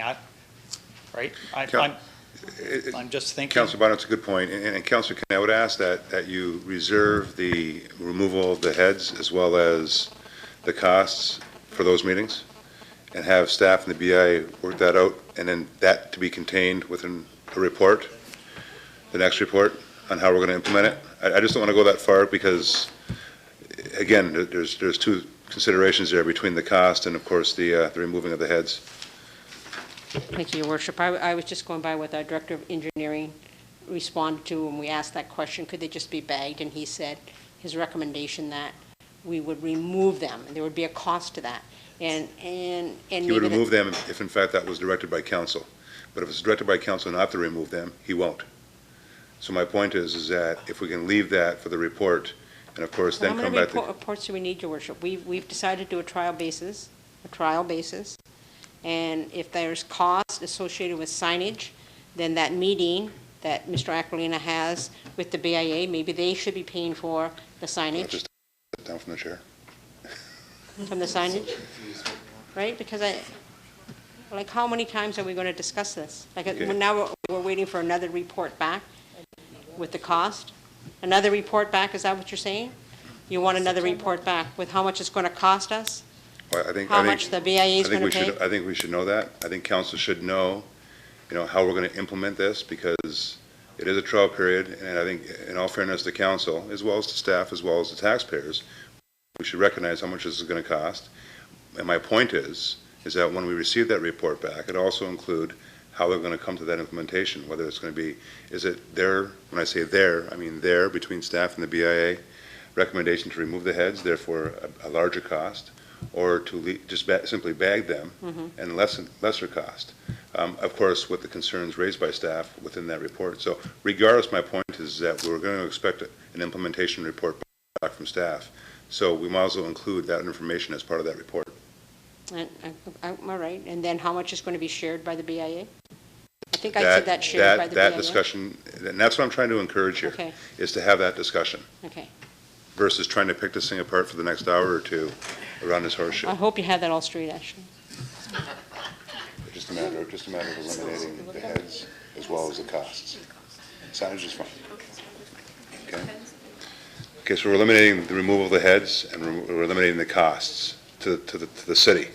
And I think that's where Councillor Bodner, you had a concern with, and we'll include that within the report, within the recommendation. Okay? So the mover and seconder are fine with that? Ron did. Okay, you're fine with that? Okay, with no further questions or comments, members, your pleasure to the motion. All those in favor? Opposed? And I will support it, so it is carried. Thank you. Thank you, council, and thank you, members of the BIA. Appreciate your time this evening. I'm sorry. Let's go with item 2. Councillor Desmarais, you wanted to talk about the Blue Communities Project? And the floor is yours. Item 2. Thank you very much. Pulling it off here because it's easier to read. Missing a piece of papers. The council recognizes and affirms that access to clean water is a fundamental human right and calls on the federal and provincial governments to enshrine water as a human right in federal and provincial law, and calls on the Government of Canada to support the recognition of water as a human right in international law, and that council strongly supports the supply of public drinking water by primarily government entities. However, council also supports focusing on the provision and implementation of clearly defined and controlled standards for how drinking water is provided, and ensuring that there are severe consequences for non-compliance, and also calls on the federal government to fulfill its responsibility to support municipal infrastructure by investing in the National Water Infrastructure Fund that would address the growing need to renew existing water and wastewater infrastructure and build new systems, and that the council recognizes the water provides a healthy alternative to most other beverages, and as such, to ensure residents and visitors to the city will have the option of making a healthy choice when in attendance at city facilities. Will, whenever possible, provide access to municipal tap water. Thank you, Councillor. Do I have a seconder to that recommendation, please? Councillor Doucette. Questions or comments? Councillor Desmarais. Thank you, Mr. Mayor. Obviously, I would support this. This makes good common sense and basic statement. Water is a human right. We need to move forward with this. I would just like to add a request that our environmental committee look into getting our plastic bottles that are used for water during festivals and other city events diverted from the landfill. I think that's very important that we take that extra step. There are ways of doing that, and the environmental committee could probably be best fit for taking that process on and seeing if they can help us out with that. Thank you, Councillor. Further questions or comments? Councillor Doucette. Thank you very much, Mr. Mayor. One of the things I was looking at is we need to find a way to collect all these plastics, and the report has the names of all this stuff and everything else. Bottom line is there's at least 40% of these bottles that don't get recycled in some way, shape, or form. I was tempted, and someone sort of talked me out of it, to add an amendment to this indicating that we as a city would not buy bottled water. And that, I mean, we definitely cannot have anyone else, we can't tell anyone else what they can do, but we as a city can make that decision. I've decided against that, especially with the fact that we have all the volunteers that help out at Canal Days and Flavors and all these other activities that we have. We as a city supply them with bottled water because they need the water to hydrate and so on and so forth. But I want to make sure, and I don't know if there's an amendment that can be added to this, that those bottles are definitely recycled in some way, shape, or form. That they don't get put into the garbage. Okay? Because as a city and as a responsible city, if we're going to hand out a bottle of water, we want that bottle back. Now, I don't know if adding it to this makes any difference, but I think it should almost be a form of policy within the city that the city does that. But I'm ready to listen to any other comments that anyone else has on that, but I want to make sure that that happens. Councillor Desmarais. Thank you, Mr. Mayor. To respond to Councillor Doucette's comments, I would agree that it is very important that every bottle we give out, we do get back. That's very important. And as far as the volunteers go, I can assure you that as chair of the volunteer committee, we would make every effort to see that our volunteers are properly hydrated without using plastic bottles. But I mean, in some cases, we do need to use them. So we face that reality. But at the same time, we're looking at water stations and providing volunteers with possibly a a permanent type of bottle, a roll-up collapsible bottle that they can keep as, part of their thank you for volunteering, and also that they can use to hydrate themselves during the festival. So that's an option that we're looking at. We're certainly going to make every effort. We obviously would like the city to work on every level toward that sort of end for all of its events. But we will make every effort on a volunteer basis. As far as the bottles that I was talking about, the main bottles of water isn't so much for the volunteers, because we certainly can find a way to get those back. But there are a lot of bottles sold through the festival, and we do generate a lot of plastic. So if the environmental committee could maybe wrap their heads around that and come up with a process whereby we can divert that plastic from the landfill, that's where I was going. Thank you, Councillor. Further questions or comments on this report? Members, Councillor Kenny. Thank you, Your Worship. Most of you will remember the young girl, Robin Hamlin, who came and made a presentation to us, and a young girl with a lot of passion in trying to get us to ban the sale of bottled water at public facilities. That's a big step on this city's part, And I thank you, Councillor Desmarais, for passing it on to the Environmental Committee. Just for Council's information, the Environmental Committee was quite involved in flavors at the Green Tent, and we managed to divert 150 kilograms of waste from the landfill, Environmental Committee. And they were collecting everything. They even separated, they had such a passion for this, even separated food and got green bins and scraped the food into green bins. So they were very passionate about it. And now we look at this, this information, and I guess I have to ask us, are we ready to take on a challenge that great in this municipality? I can't see us telling our vendors that when we come to these facilities that they can't sell water. I think water, is, and she says that, recognize water as a human right. And I think that people who use their own little containers and bring their water are taking advantage of the water that comes from our own operated facilities. I don't know, what we could do, how we could divert them, if there's a way that we as an environmental can find out if there's ways of having those plastic bottles recycled, shredded, gotten rid of, and they don't fill in our landfill. It's something we'll certainly have to look at, and I think it's something that it's a challenge that we'll probably be willing to take on, so we can find out that information. But to ban the water from events, I think, is something that I can't support, because I do believe that the water is a human right, and there are a lot of people that use the.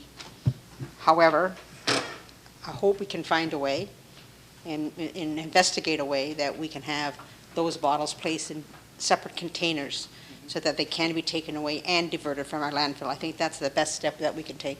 Thank you. Thank you, Councillor. Councillor Steele?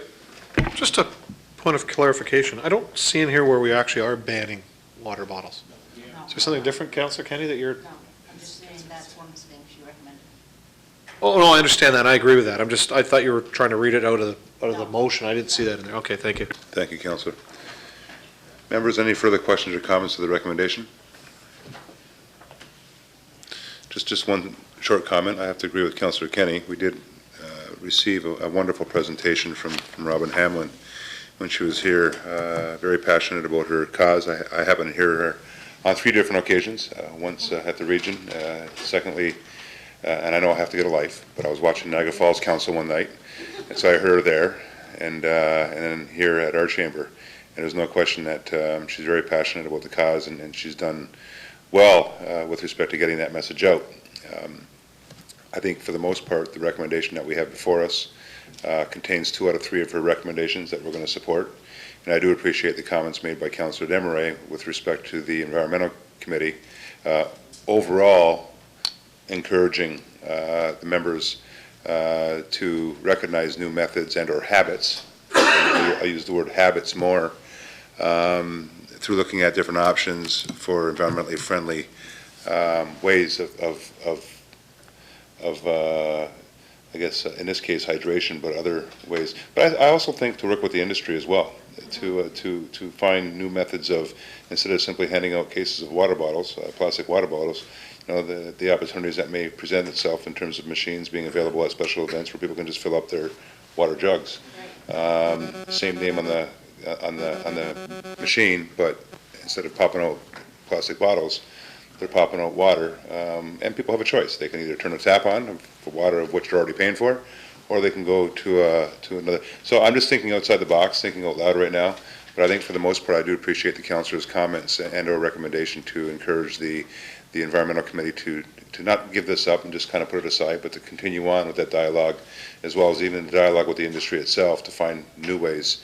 And it could be even new containers to utilize that are more environmentally friendly. So, but I think it's I'll support this recommendation. I think it's 2 out of 3 of Robin's recommendations, as well as a chance to look at new methods of doing business in the future with respect to the environment through the environmental committee. So with that, I'll be supporting this recommendation as well. So with that, members of council, no further questions or comments? Yes, Madam Clerk.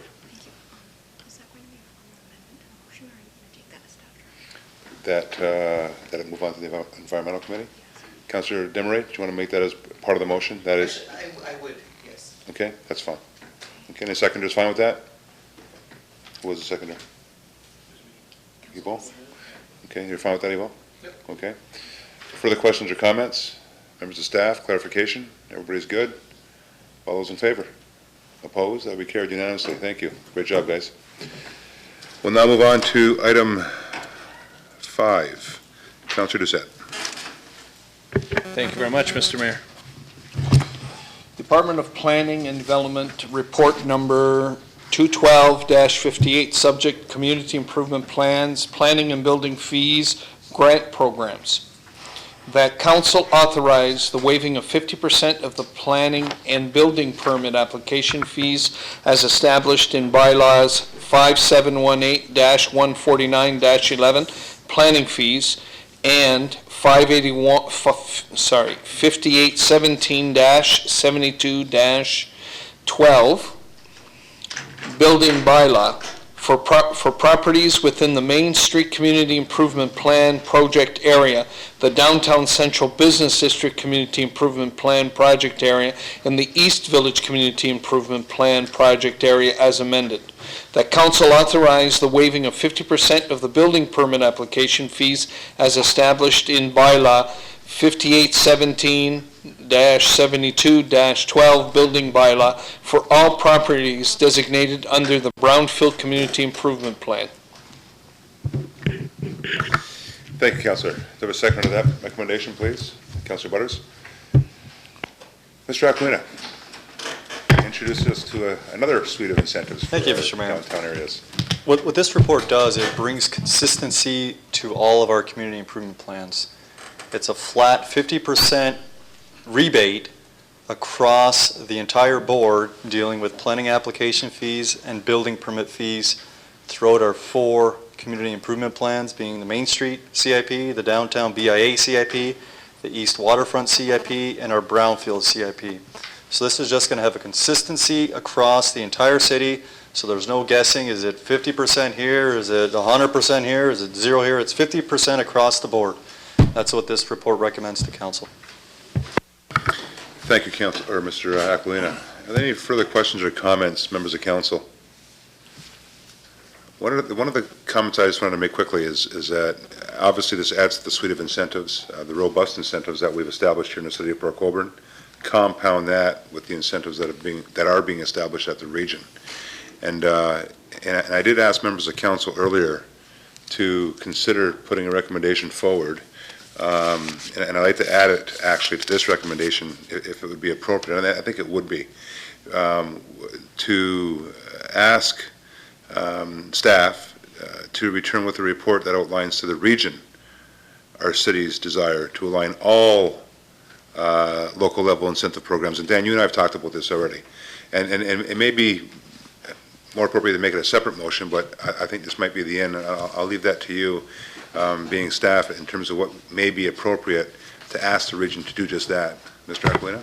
Mr. Mayor, what we, through the region's kind of CIP committee, through the Smart Growth Incentive Committee, that ask has been made, but at the staff level, so it may be appropriate that it come from council as well. Okay. Now, do you think we should, in your opinion, as our planner, do you think we should make it as part of this recommendation or make it a separate recommendation? Mr. Mayor, I don't think it's 6 one way, half a dozen the other. I would Okay. just add it to this recommendation, and we'll go That's forward fine. on that Great. basis. Thank you, Mr. Aquilino. So members of council, the mover and seconder, to add that as a second part of this recommendation, that we actually, and the reason for that is because we want to make sure that our customers, when they do come in, that they have a suite of services or incentives that's consistent at both levels versus getting some at one level and not at the other. So I think that's appropriate. The second point I wanted to make as well is that now that we got all these incentives in place, members of council are going to be faced with the, I guess, the budget impact of trying to get this message out. We can have all the incentives in the world, but if nobody knows about it, they don't mean quite much. So I think it's imperative that we also consider, and I'm not going to bring up the debate tonight, because that debate will be had during budget deliberations, but at the very least recognize that there's going to be a need to package, in partnership with the region, these incentives, so that therefore we can get out to market very effectively and let people know globally of what we have to offer here in not only Niagara, but in terms of the city of Port Colborne with respect to the gateway, the CIPs, the incentives, our supply chain, the available lands that we have, the available employment lands that we've established along the Highway 140 corridor, and of course the services and the infrastructure that are attached to those lands. So I just wanted to bring that up because it's nice to have the report, but I think it's equally important, if not more important, to be able to communicate the contents of this report and the many other incentives that we have available to our customers. Okay? So with that said, members, no further comments. All those in favor? Opposed? That will be carried. And Dan, great job. I know how hard you've been working on this and all the other CIPs. So to you, Lindsay and Shannon and all those down there, great job. Great work. So with that, members, we'll now move on to item 7. Councilor Doucette.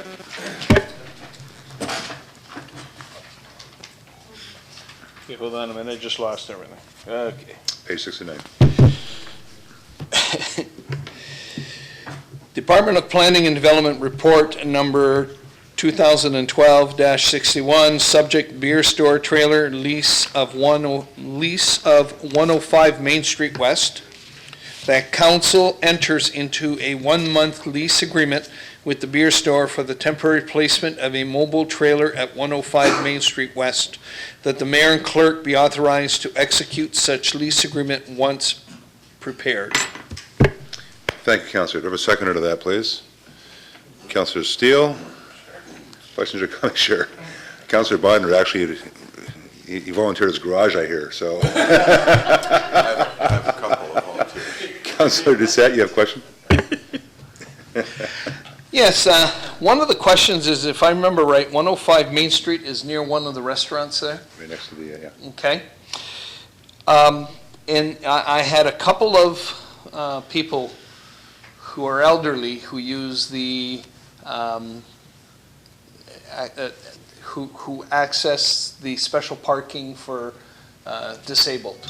And they were wondering if they were going to put this particular trailer near around those particular spots, because there's a fair amount of seniors that do use them to go to the restaurant. So that was only a concern. They don't mind it if it's there. It's just that they would like to make sure that it's positioned in a way that doesn't affect the disabled parking. Thank you, Councilor. Mr. Aquilino? Thank you, Mr. Mayor. Through you to Councilor Doucette. The trailer would not be placed near the handicap stalls. It would be going along the westerly side of the parking lot, so the trailer would be able to back in, so it would not impact or infringe on those handicap parking stalls. Great. Thank you, Mr. Aquilino. Yes. Further questions or comments? Councilor Bodnar? Mr. Mayor.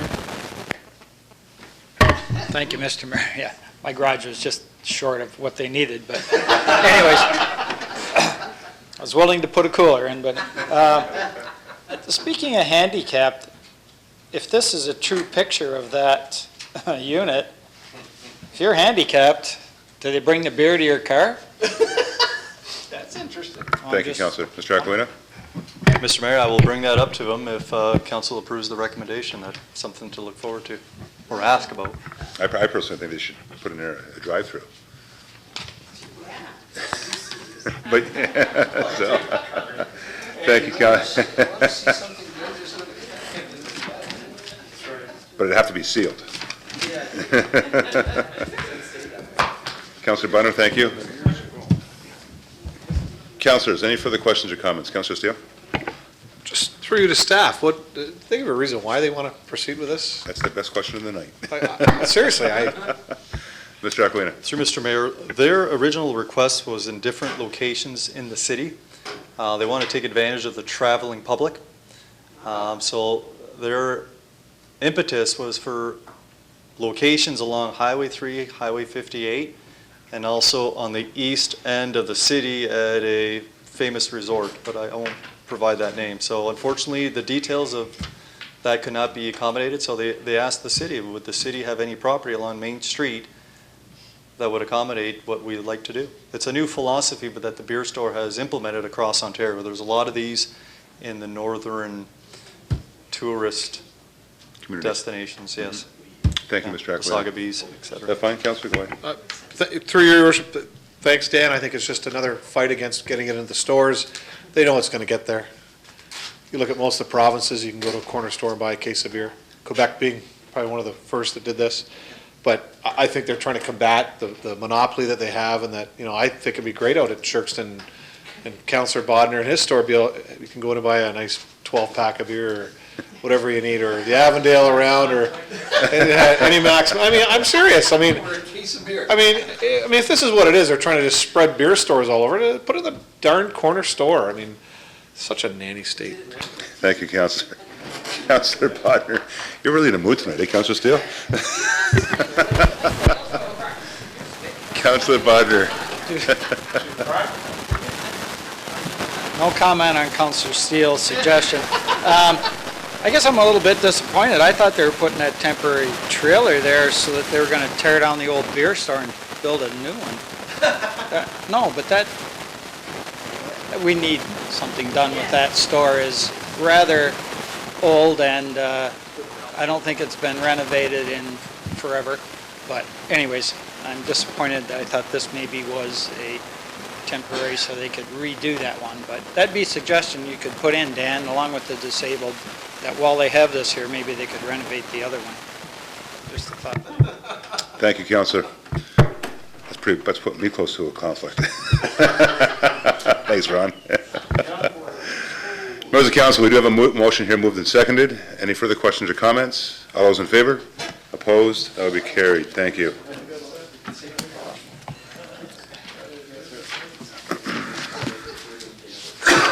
Members, I think that's it.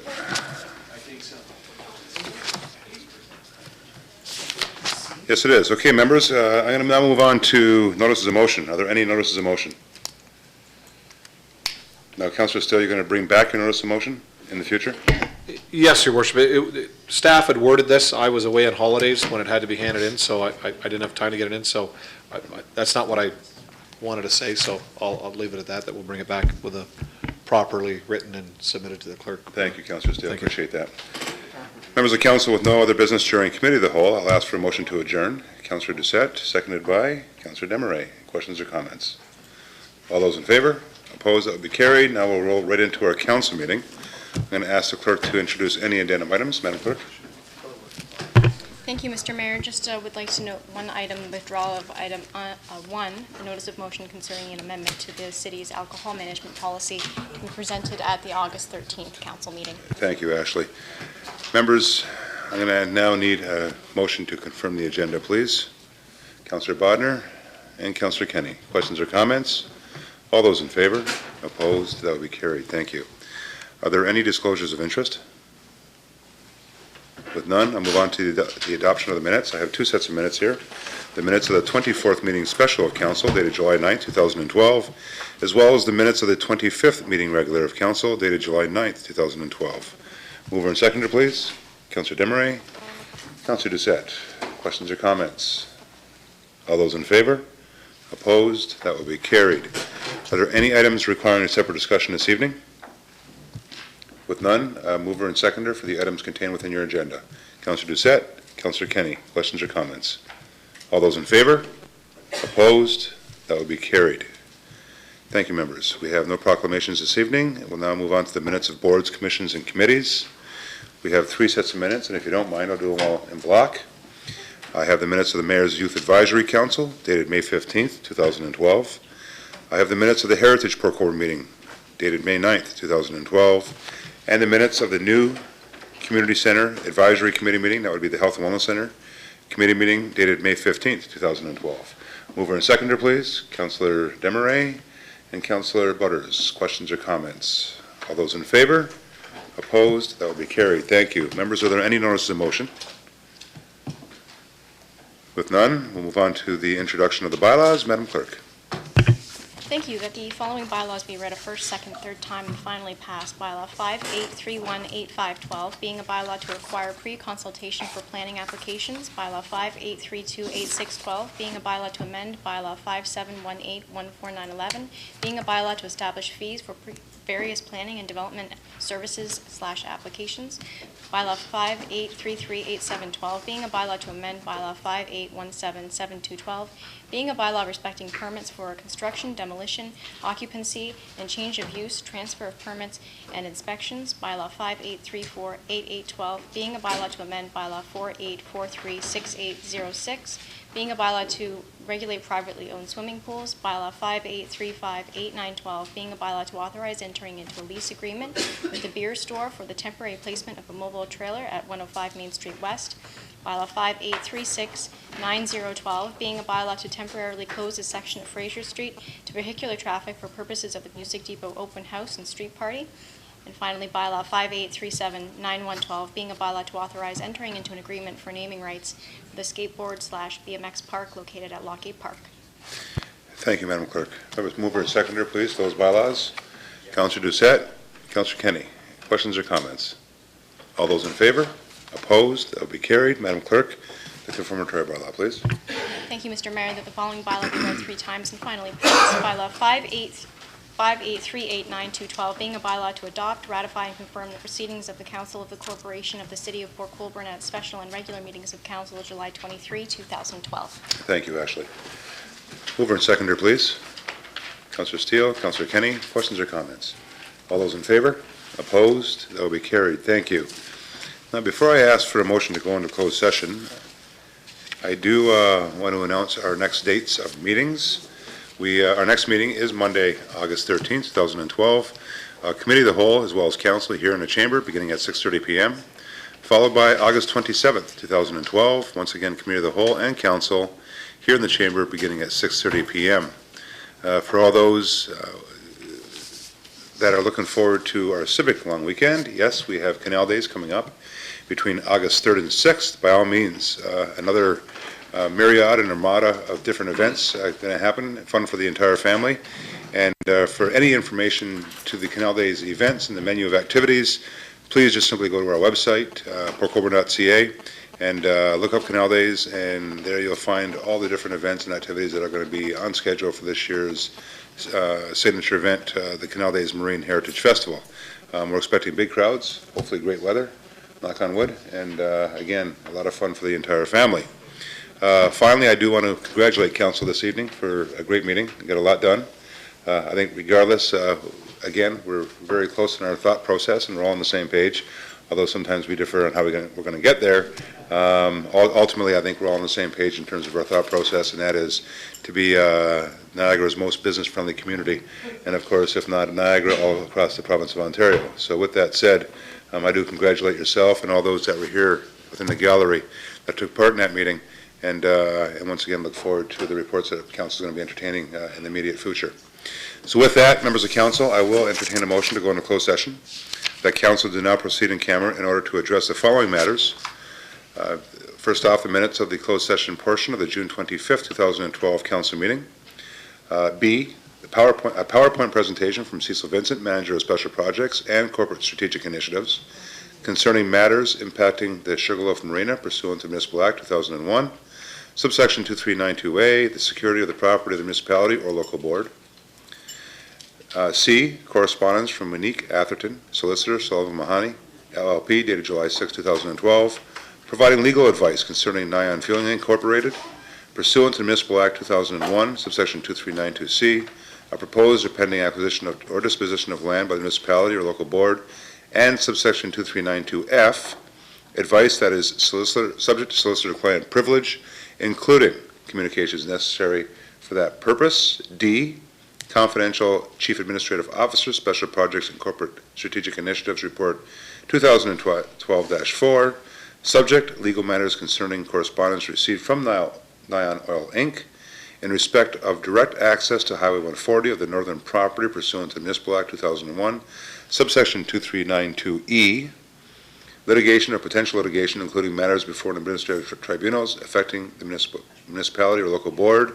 And finally, E, a verbal report from the Director of Planning and Development Services regarding,